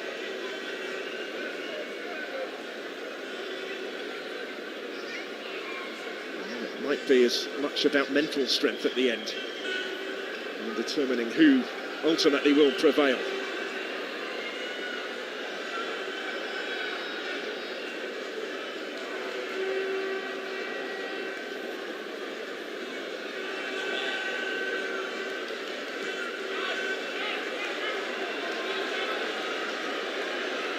Chukwueze. Here he goes again, and Amari Bell able to step in and stop it.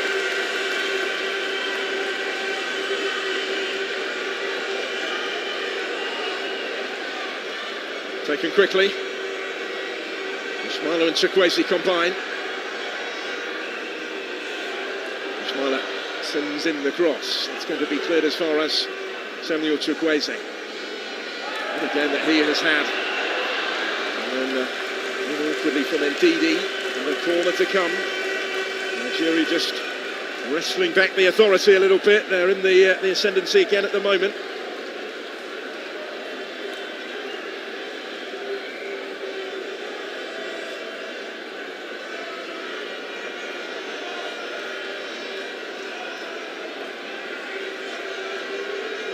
Plenty of possibilities for those in white from this corner kick.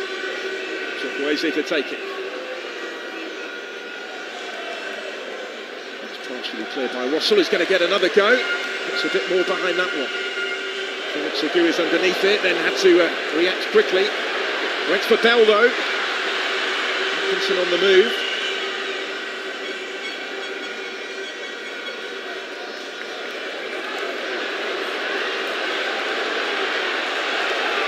Strong surge. Did really well there, Uche. Chukwueze taking over, back towards Uche. He had Rokudare just behind him as well. They'll come back with Ashmaila. Another teasing ball in. Again, the header was always just too high. He made it his, not for the first time. Rokudare.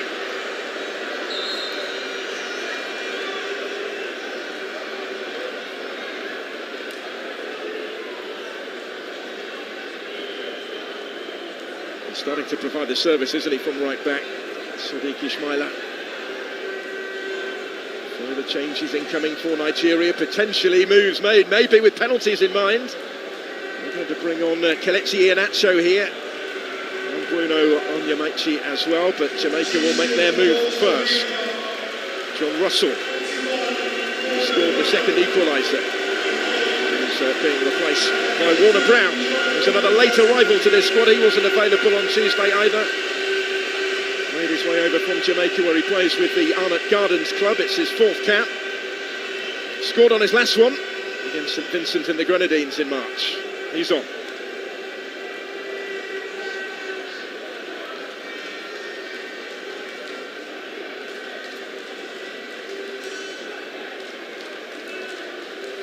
Nigerian changes will happen here, I think.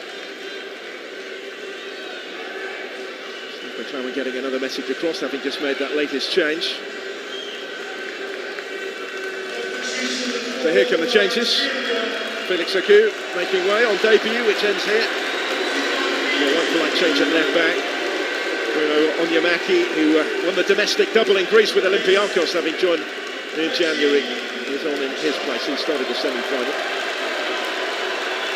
And a wonderful reception from the Nigerian supporters for Samuel Chukwueze, whose part is played. Must have hoped when he scored that lovely goal to put them 2-1 in front to re-establish their lead that it might be enough to help them win the game, but they've been pegged back again. And on in his place comes Kelechi Iheanacho, the 58th cap, where he finished the season on loan from Sevilla at Middlesbrough. So came off the bench on Wednesday night.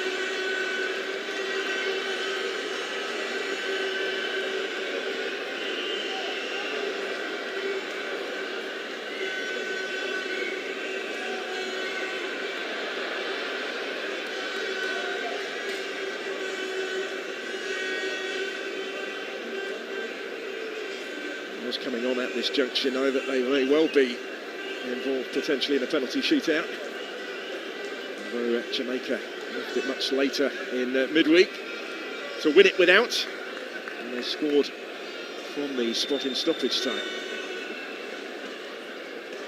Nigeria having gone 2-0 up against Ghana relatively early in that game, are hanging on a bit late on the following night, but they're in the ascendancy here just at the moment.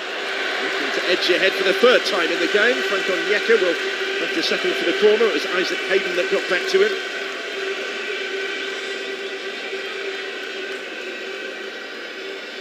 He plays at Premier League clubs who may well be moving on in the summer. Hayden ended last season on loan at Portsmouth from Newcastle. And he made his Jamaican debut back in November in the CONCACAF Nations League against the USA. Onyemaechi here. Able to deliver that one. Followed up by Davis.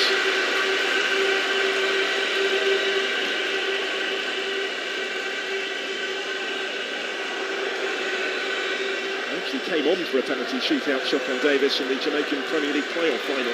Right at the end of extra time he was summoned, but ultimately his Mount Pleasant side were beaten on spot kicks by Cavalier. For the fourth time in their history. Significant proportion of domestic-based players included in these Unity Cup squads by both managers. Many of them have played a significant part already, but the final chapter is still to be scripted.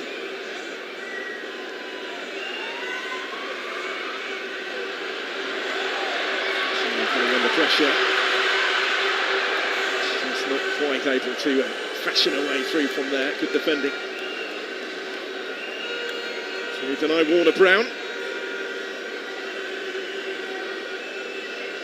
May well have played had he been available on Tuesday, said Steve McClaren.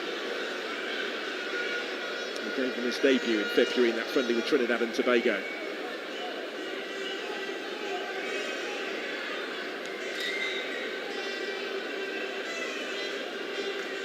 Onyeka.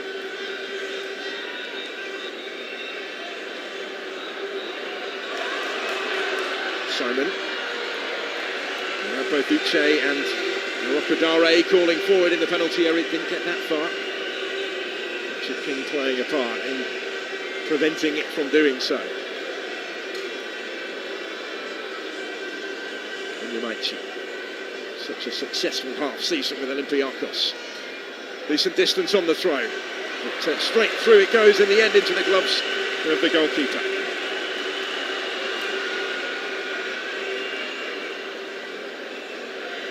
Warner Brown was his target there.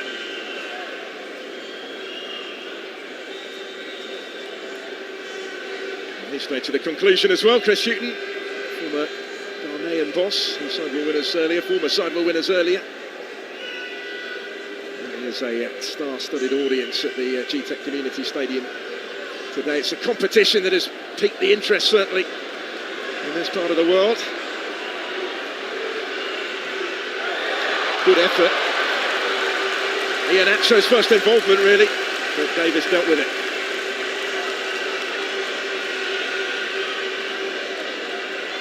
So it's piqued the interest in this part of the world. It has, of course, in the Caribbean and in West Africa as well.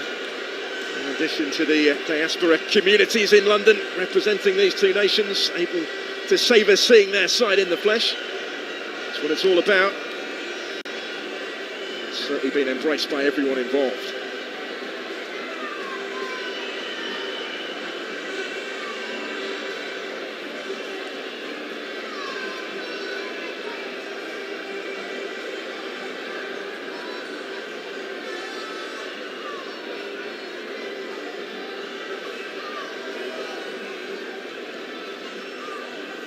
Like Benjamin Frederick is going the distance.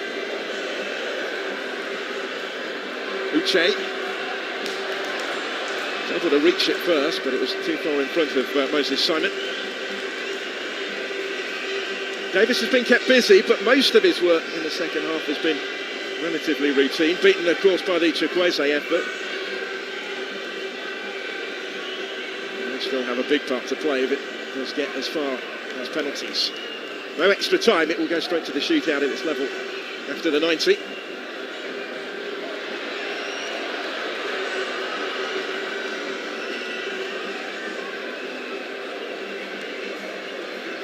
Could be about to get nervous for those watching on if it does indeed go to the shootout. Jamaica scored 2 penalties in the 90 minutes against Trinidad and Tobago. Contrasting fashion on Tuesday. They may well back themselves. They'd be the happier, I think, if it ended this way. Give themselves a shot from the spot. Nigeria trying to force the issue. The more likely may be in the last now of the 90 minutes, but being kept at bay just at the moment. Ian Acho, forward by Ogbu. There's Onyeka. We'll get it back again from Kelechi. Ian Acho. And Yamaichi is wider. Kadari was his target. Wilfred Ndidi! Not quite. Would have been an unlikely match winner from there with Wilfred Ndidi, but he didn't miss by much. Reminder, he's never scored in those 64 previous caps. Only goal this season came for Leicester City against Tranmere Rovers in the second round of England's League Cup competition. Was just missing that far post. Nice touch to set himself though. Just couldn't quite match it with what followed. 2 goals in total in Leicester City colours and over 300 appearances for them. So we're well into the first of the 3 additional minutes at the end of the 90. All that's separating us now from a penalty shootout. A little flick, and Uche was almost away and then brought down, and the referee with a decision to make here. There were 2 of them that got back to him. The yellow card is out for Mason Holgate. Santos Uche feeling the effects of that, certainly.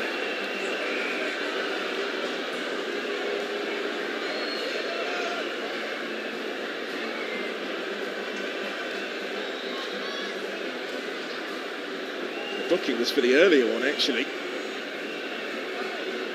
Holgate on Arakadare. And they doubled up on Uche. The caution was for the first one for Mason Holgate. There is confirmation of it midway through stoppage time, although this will only extend the drama a little further yet before we get to the shootout. If we get to the shootout, it's about this stage of the game when Jamaica scored their winner near midweek. They are hanging on a little bit here.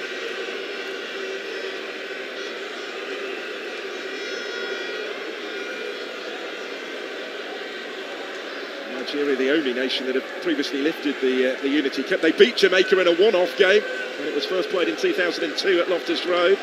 They won it again 2 years later at the Valley. It hasn't been staged since until this year.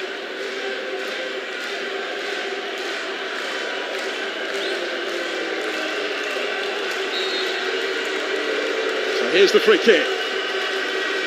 Iheanacho standing over it. Didn't really beat the first line of defence with that, but he might get another go, Kelechi Iheanacho. And again here, trying to trick his way through, but he's stopped by Amari Bell. Jamaica standing firm.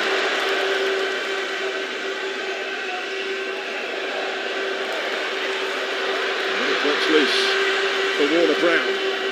Couldn't quite make anything of that. And with the 3 additional minutes played, there goes the whistle.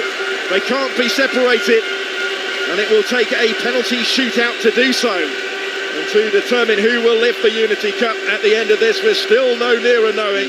Twice Nigeria got themselves in front in this final. Twice Jamaica battled back. It was Moses Simon, the skipper, that started the scoring just 10 minutes in. That was a lead that lasted less than 2 minutes before Kaheem Dixon's goal. Nigeria resumed authority in the second half, got themselves back in front again with an excellent strike from Samuel Chukwueze. But again, it wasn't enough. Russell, who levelled it after some fine play from Cephas, he set up both of them. But it is that goal from Jonathan Russell, just the second of his country's colours, that has ultimately taken this the distance, that has set up the penalty shootout. Jamaica, who scored twice from the spot in the semi-final, may well fancy their chances now of going on and lifting the trophy. They've certainly played their part in an entertaining spectacle. The Reggae Boyz showing real resilience to twice battle back and to take this the distance, to the frustration of Eric Schell, whose side finished in the ascendancy but couldn't find that finish for a third time to get themselves back ahead again. May be the standout for the Super Eagles, but he was taken off before the end of the 90, will play no part in the penalties that will come. Full time after 90 minutes, all square. Jamaica 2, Nigeria 2.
So a penalty shootout on the way then at the Gtech to settle this Unity Cup final. There's the coin toss. Ollie Bell and Moses Simon, the two captains who played the entirety of the contest, going through the formalities to determine at which end the kicks will be taken. And indeed, who will take the first one.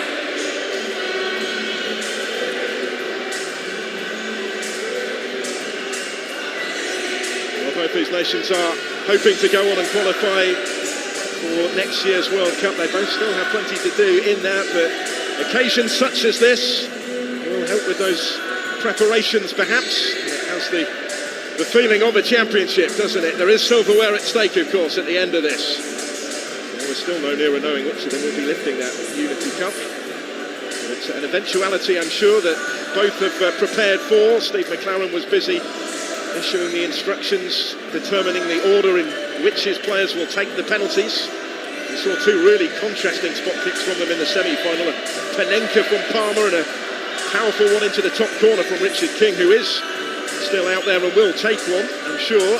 He did in that Premier League playoff final just 8 days ago, as he finished on the winning side for Cavalier. He stepped up actually and took the first kick in that particular shootout.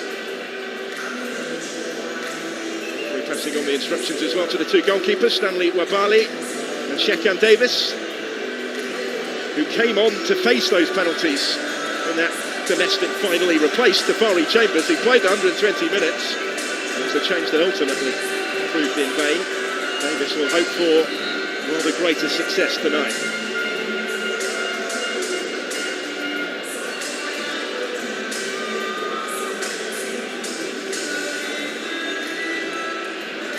So they're all ready, and it will be Richard King who's going to take the first penalty, just as he did last week in that cup final.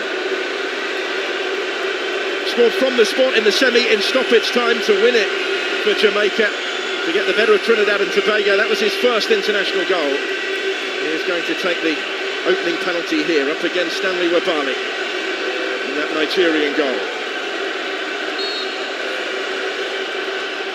And he scores emphatically again. It's a really good penalty. No mistake from King. Setting the tone, he will hope. The centre-back is something of a specialist in these sort of situations. Didn't give himself a lot of margin for error with where he put it, but ultimately it was perfect. He's scored a penalty or two down the years, hasn't he? Ivan Toney watching on. So first up for Nigeria here will be their substitute Kelechi Iheanacho. Hasn't been on too long. Iheanacho also scores. Went the same way. Again, the goalkeeper went the other way. And it's all square in the shootout. I enjoyed that one.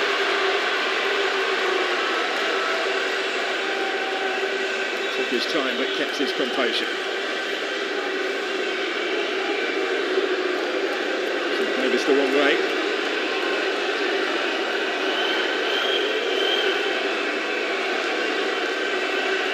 So Isaac Hayden next up. Sent forward by Steve McLaren to take their second penalty.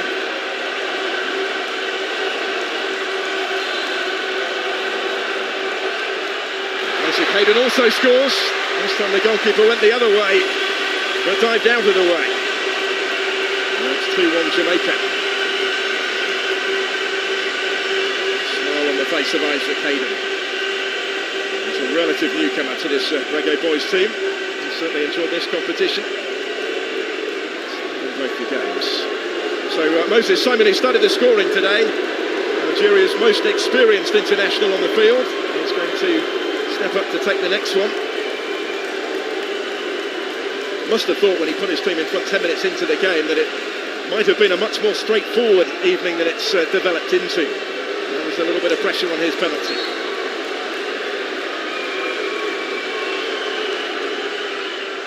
And Simon scores.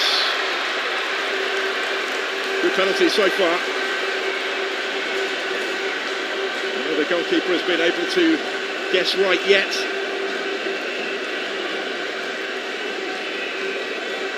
Slow and steady run up, and also into the corner for 2-2. Ravel Morrison to take. Only recently recalled to the international setup this week at short notice by Steve McLaren. He's the next to take on Wabali. Morrison from the spots, also scores into the corner.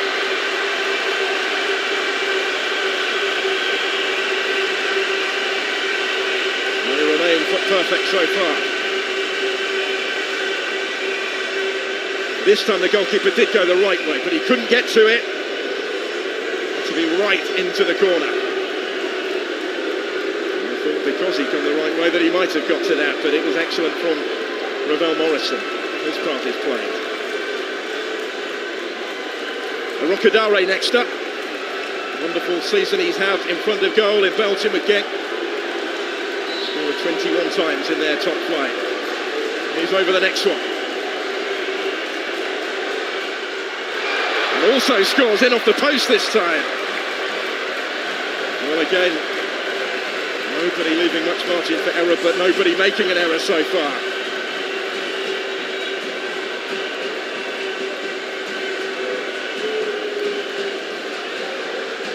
The stakes just rise that little bit more for every player that steps forward after every successful kick.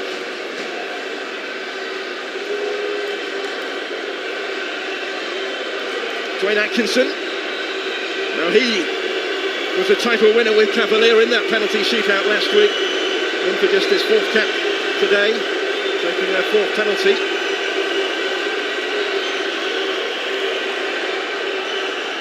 And he's hit the bar. The first to miss from the spot. Dwayne Atkinson can't convert for Jamaica, and that could be so costly. Teammates go across to console him. That will hurt. It didn't miss by much. Off the top of the bar and behind from Atkinson.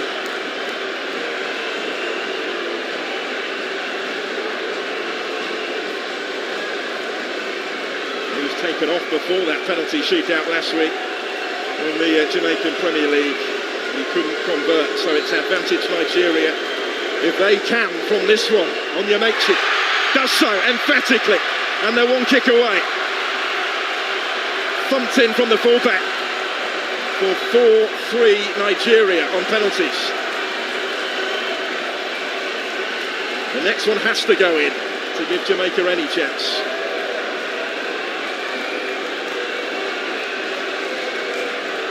See how much it means, can't you? Roar of relief as much as anything may be.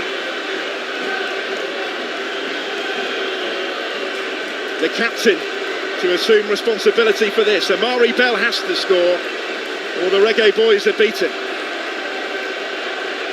Spoke this week about the great honour of being afforded that captain's armband. Can he keep them in contention in the penalty shootout? Amari Bell does score with a measure of composure. A precise penalty, he didn't necessarily opt for the power, but he picked his spot. Forces Nigeria to win it from the spot.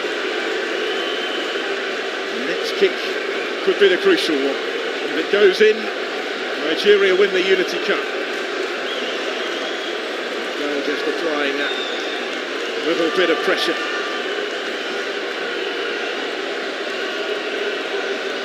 Played his part, but there is no more now that they can do. Unless this doesn't go in. Christantos Uche on his international debut is the one who places down the potentially decisive penalty. Pressure on his shoulders, certainly. Mr. Win it. Uche does score, and Nigeria win the Unity Cup. On debut, he scores from the spot to settle the shootout. And the Super Eagles have done it. They've done it the hard way, but they have the trophy. Still, there's never been any other name on the Unity Cup. 21 years since it was last staged in England's capital. They've kept hold of it. They've needed the penalty shootout to do so. 5 successful kicks from 5. Ultimately, Dwayne Atkinson was the only one who couldn't convert. And Jamaica finally are beaten in a final when they never knew that they were beaten, when they twice came back from behind in the 90 minutes to take this the distance. But it's Nigeria who celebrate. Nigeria who will lift the silverware shortly. Nigeria who kept their nerve from the spot. They did so brilliantly, really, all 5 of them. Kiss of the ball. Lengthy run-up and a fine finish. Some way to mark his international debut. Competition in which he wasn't necessarily expected to feature. He has ultimately had the final decisive say. So many others, though, that have played their part in what went before. The Unity Cup competition that has averaged 4 goals a game right the way through. Steve McLaren's side set up this final by scoring from the spot in stoppage time in the semi to get the better of the All-Caribbean contest with Trinidad and Tobago, and how they have represented their nation, their people, with the performance that they put in this final. There is real pride as the efforts of those players are acknowledged by those in the stands. Pride has been a theme running throughout this Unity Cup, both on and off the pitch. And there's plenty of it on display at the conclusion here. They came so close. They came within a penalty of lifting the trophy against higher-ranked opponents. Against the odds, they kept battling back. 20 places they're ranked below Nigeria in those FIFA rankings. Twice they trailed in the game. Ultimately, just that one penalty between them.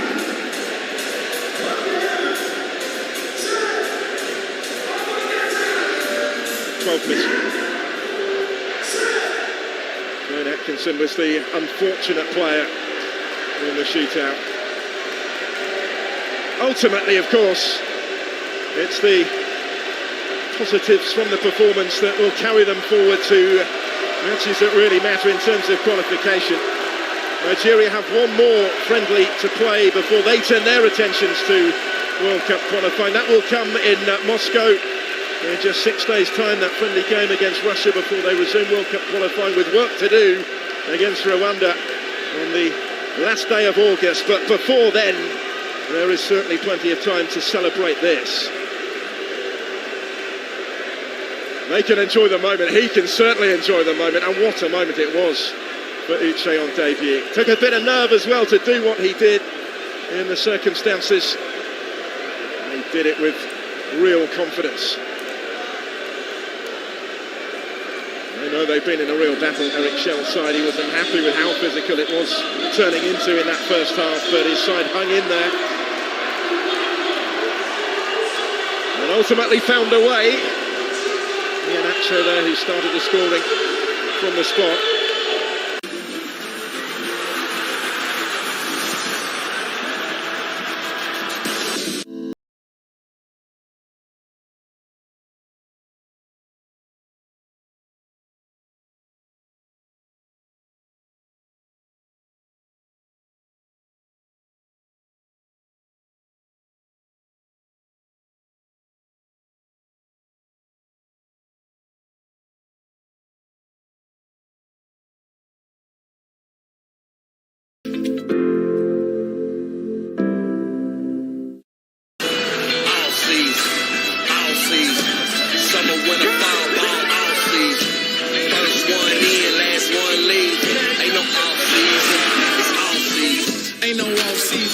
Take a season off.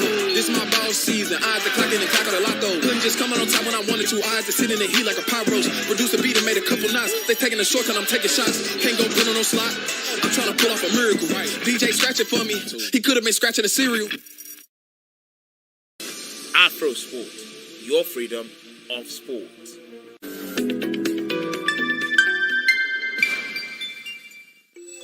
Great things are happening on the BetNaija mobile app. Enjoy betting services on a different level. Access a wide variety of betting options. Bet on your favorite sports with great odds. Win big with our mobile.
That is what Nigeria are about to get their hands on after the musical interlude that we've just had, adding to the party atmosphere. It will be Nigeria ready to celebrate in style shortly, having won on penalties against Jamaica in this final.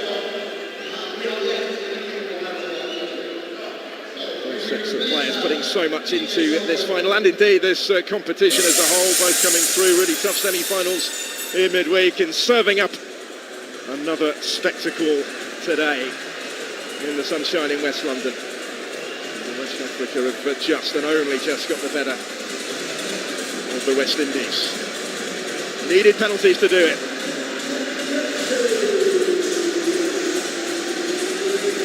Well, this was the final in a one-off game when the Unity Cup was first staged at Loftus Road, not too far from here. In 2002, it was a three-team tournament. 2 years later, they both contested it again along with the Republic of Ireland. Nigeria won that one as well. And now 21 years on, they have done so again. Not only just. Two managers still in the relative infancy in terms of their tenures. We'll take positives from the performances this week in this competition into some crucial qualifiers to come. Nigeria not back in competitive action until the autumn. Those 4 remaining World Cup qualifiers, they have work to do. They're only 4th in their group after the first 6 fixtures. Only the top team guaranteed to go straight through to next year's World Cup. Runners-up spot will go into a potential playoff. Harbouring hopes of qualifying in CONCACAF as well before then. They have a Gold Cup to contest this summer, games against Guatemala, Guadeloupe and Panama in the USA. These group stage matches from the middle of next month onwards. Just short of lifting a trophy today.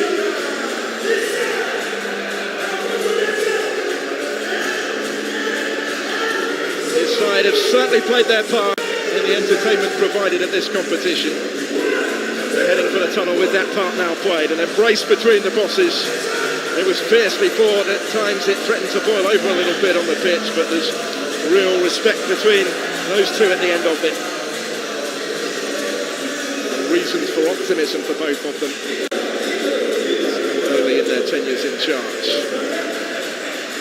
Well, they've learnt a lot about players he perhaps didn't know quite so much about, and the competitive environment that the Unity Cup has provided, just unable in the end to get their hands on the trophy. They will vacate the scene and leave that for Nigeria to really start their celebrations. Although this has been a footballing celebration throughout the course of the week, and certainly on finals day. Carnival atmosphere throughout. We've had a food festival, we've had a music concert in between the two games, a post-match performance as well, and now the prize will be handed out. We'll wait for those in white to get their hands on it. They were taking the distance today before doing so a few more minutes will matter not. The phone's out making the memories. A number of these players remember featuring for the first time for their nations. Benjamin Frederick of Brentford B made his international debut today, played the full game, having only just been called up to the squad after the semi-final, and certainly impressed. Chrysanthus Uche scored the winning penalty on his debut, having not long since been brought off the bench. It was a back four that began with just 3 caps to their name in total, who were twice pegged back in the game by Jamaica, but ultimately got themselves over the line thanks to 5 perfect penalties. They are affording the chance for these celebrations to be shared in. It's Kelechi Iheanacho for the opening penalty, first of 5 in that shootout. Well, there are some big prizes, of course, to be handed out in world football today. The Unity Cup is about to be awarded for only the 3rd time here in its history, but it's not necessarily the trophy itself, it's what it means, it's everything that's gone into winning it, it's the moments that they've been able to share with their supporters, many of whom, of course, aren't normally able to watch their team in action in person. All of that will matter so much more. And that's the case for all the sides that have been involved in this competition, not just the winners, but for Nigeria, it is a little bit extra special, perhaps. You can see from the reaction of the players that this is more than just a friendly tournament. This is something they will always remember and look back on fondly. Whatever happens in the fledgling careers of many of those involved, and indeed some of the more experienced players will still soak up these moments as well. been champions of Africa 3 times previously, who qualified again for the AFCON in Morocco at the end of this year. They've now won 4 of their last 5 internationals. You factor this one in from the penalty spot as well. Nation who qualified for 6 of the last 8 World Cups, but they missed out agonisingly, of course, to Ghana in 2022 last time around.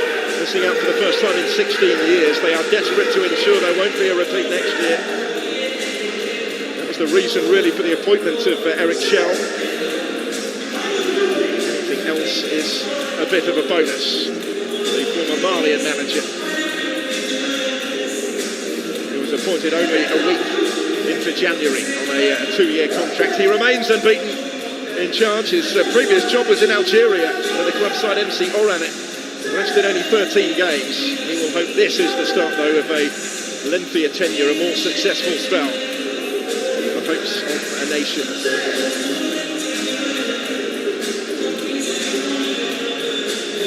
Previous full-time manager, Benini George, a player of real repute with the Super Eagles, left last summer after just 2 games in charge. The technical director, Augustin Eguavan, steadied the ship and took over late last year before the appointment of Eric Schell. He's about to watch his team lift the trophy already. We're hoping to provide them with the momentum going forward into those World Cup qualifiers, and indeed later in the year at the AFCON. Some results prior to his appointment have been somewhat underwhelming, hence the latest coaching change. He was in constant dialogue really throughout the game, wasn't he, with Ruben Ricardo, the 4th official. He's all smiles at the end of it. All's well that ends well for Nigeria. So I think we're almost ready then for the presentation. They're all just walking past the trophy. Have a look at what they're about to get given.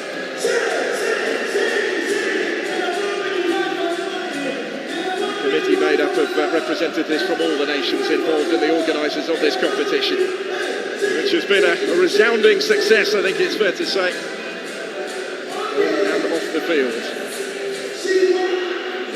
Celebration of community, bringing together different footballing cultures, and a shared love of the game. Losers at the Unity Cup, but we do have winners in Nigeria.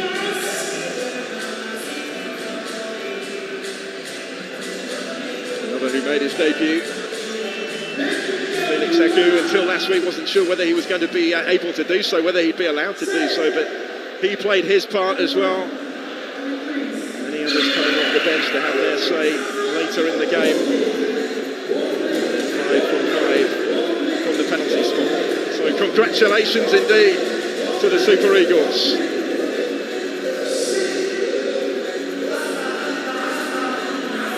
He's still got a bit of organising to do, hasn't he, Eric Schell, before his players come up. They're eager to get up there and lift it.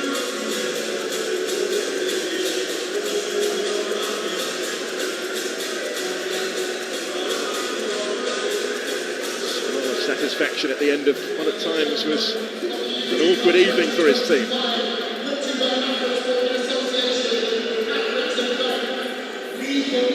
None of the Nigerian supporters have been going anywhere, waiting behind at the Gtech to join in with the celebrations and to enjoy this moment.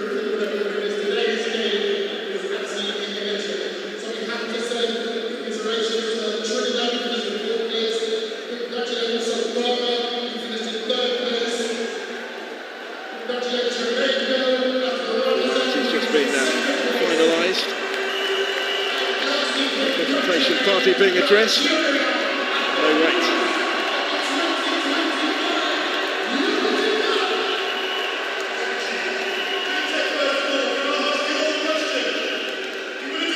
What a spectacle of football it has been. Those are the sentiments I think being shared just at the moment.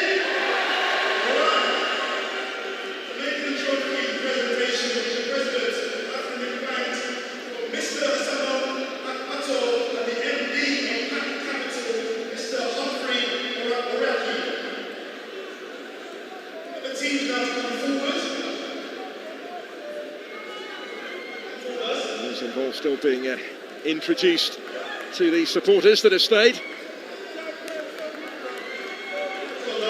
Congratulations being offered to Eric Schell and his side. Silverware to start, just 4 games into his reign. And his coaching staff get busy throughout the course of that contest, earning their reward now as well. Bodes well, doesn't it, the nerve that his side showed from the spot to dig deep and find a way to win it. Plenty involved. It's been a big effort behind the scenes. Those nations didn't have an awful lot of preparation, at least for the semi-final. Straight into the action after arriving in the country. Squad's bolstered by a number of players based in the UK, but there were many, 10 on each team of the 2 finalists that were based in the domestic divisions. They will have learnt a lot as well, I'm sure, from this experience, regardless of the outcome.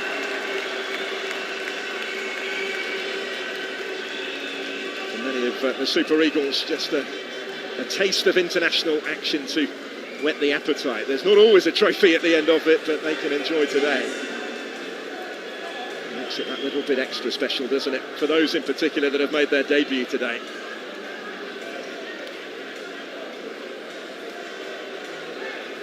The spirit that we've referenced throughout this competition, all too evident in the presentation here.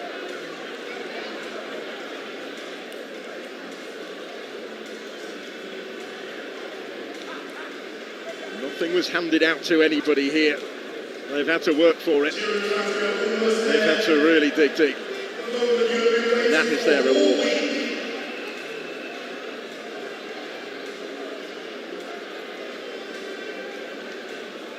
Bigger challenges to come in terms of what is at stake, but this will help. And in this precise moment, that really is academic, because this is about the moment. He scored the winning penalty. Big smile on the face of Crisanto Succe. It's a day that he will never forget.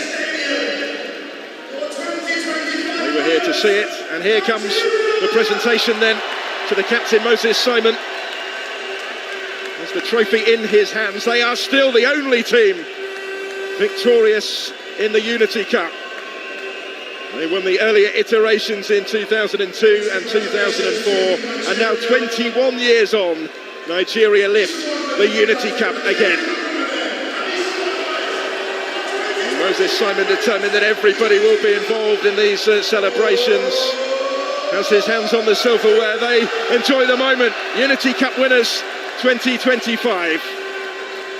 Nigeria needed penalties to see off Jamaica in a compelling contest in the final to get their hands on that. It has been exclusively their property. And a generation on, they lift it again.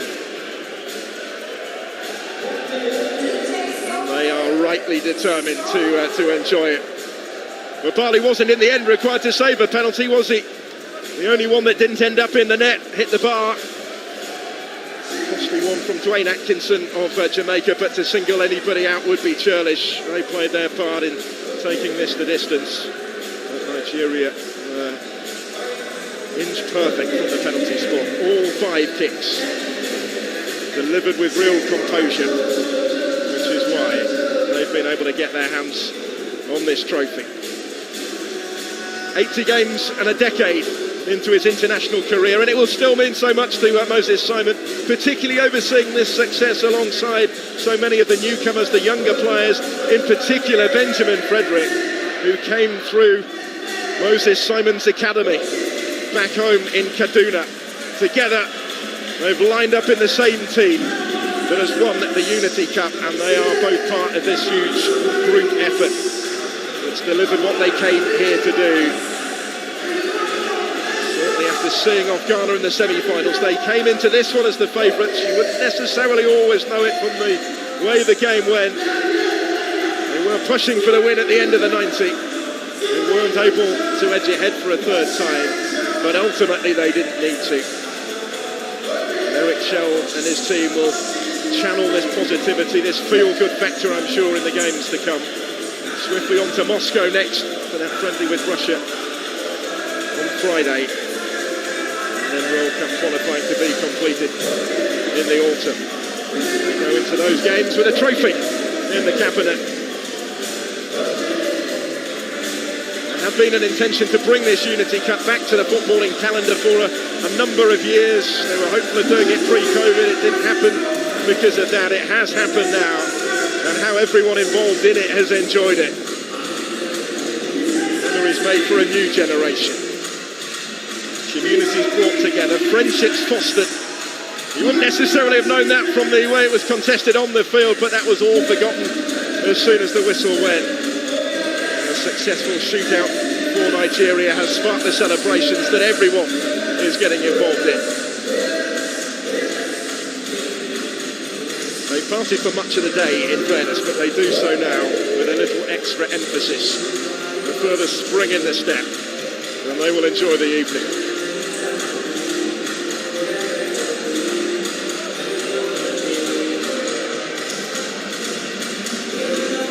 That they get the chance to see their team lift the trophy. For many of the supporters in the stands, not often that they get to see their team in person. Congratulations to all four nations who have served up such a spectacle over the last few days at the Gtech Community Stadium in West London, representing West Africa and the West Indies with real style, with real pride. But extra congratulations at the end to Nigeria. We will leave you with scenes of their celebrations. Nigeria winners of the Unity Cup again. They take the trophy in 2025.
Over there is another goalkeeper. That is not Jojo Wolacott. That is Manaf Nuruddin. No, sorry. That is Lawrence Atizigi right there. Camera. That is Manaf Nuruddin. Young goalkeeper over there. That shot comes from Abdul Mumin, plays for Victoria Guemes. And then the captain, Andre Ayew, straight into the net.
I like the last judgment is good there. Alright, wow. No. That's the one he make it for this one. So where them pass? I'm not listening.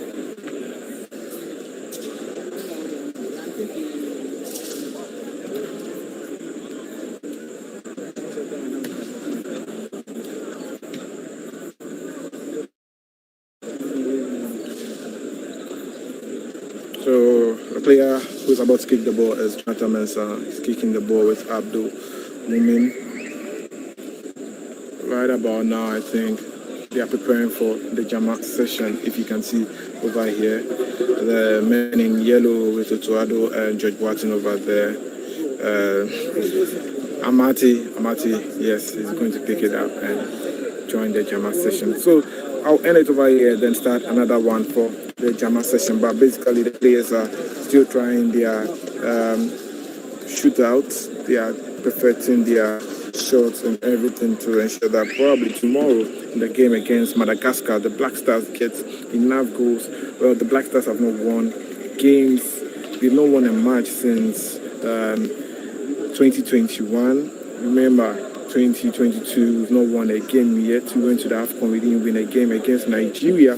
That game was not a pure win. It was a technical win for Ghana on aggregates because the match ended 1-1. So Otuado has to really convince Ghanaians on that. So, well, that's it for this episode of Sports Update. Can I come your way with another episode and another edition? So don't go anywhere. Give me some 5 minutes and I'll start the Jama session in another live video.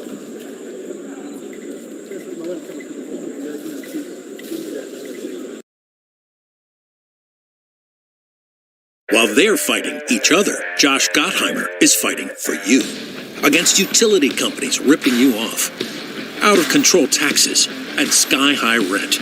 And Josh is focused on the real battle against Donald Trump and Jack Ciattarelli to protect Social Security, Medicare, and our schools.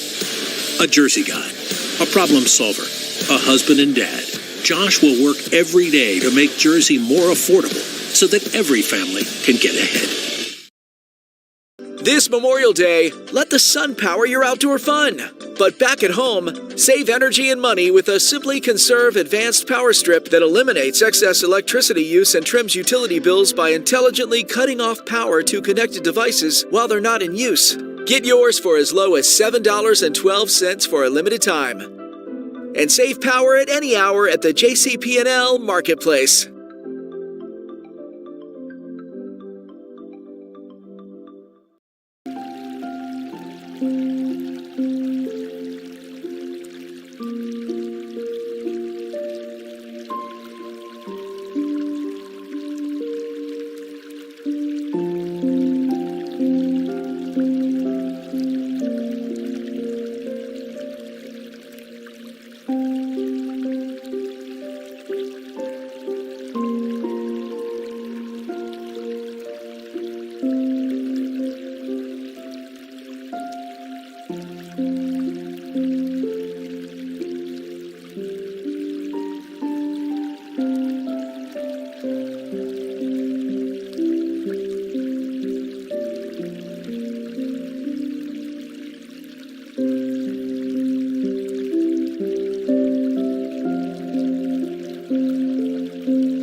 In a crisis, you run toward the fight. In Congress, Mikey was among Musk's most vocal critics and praised by independent news sources for going above and beyond ethics rules. As governor, she'll take on Trump to protect our economy and lower costs. New Jersey will not be pushed around. Not on my watch.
So I'm sure by now you know that the Ghana Bowler Association has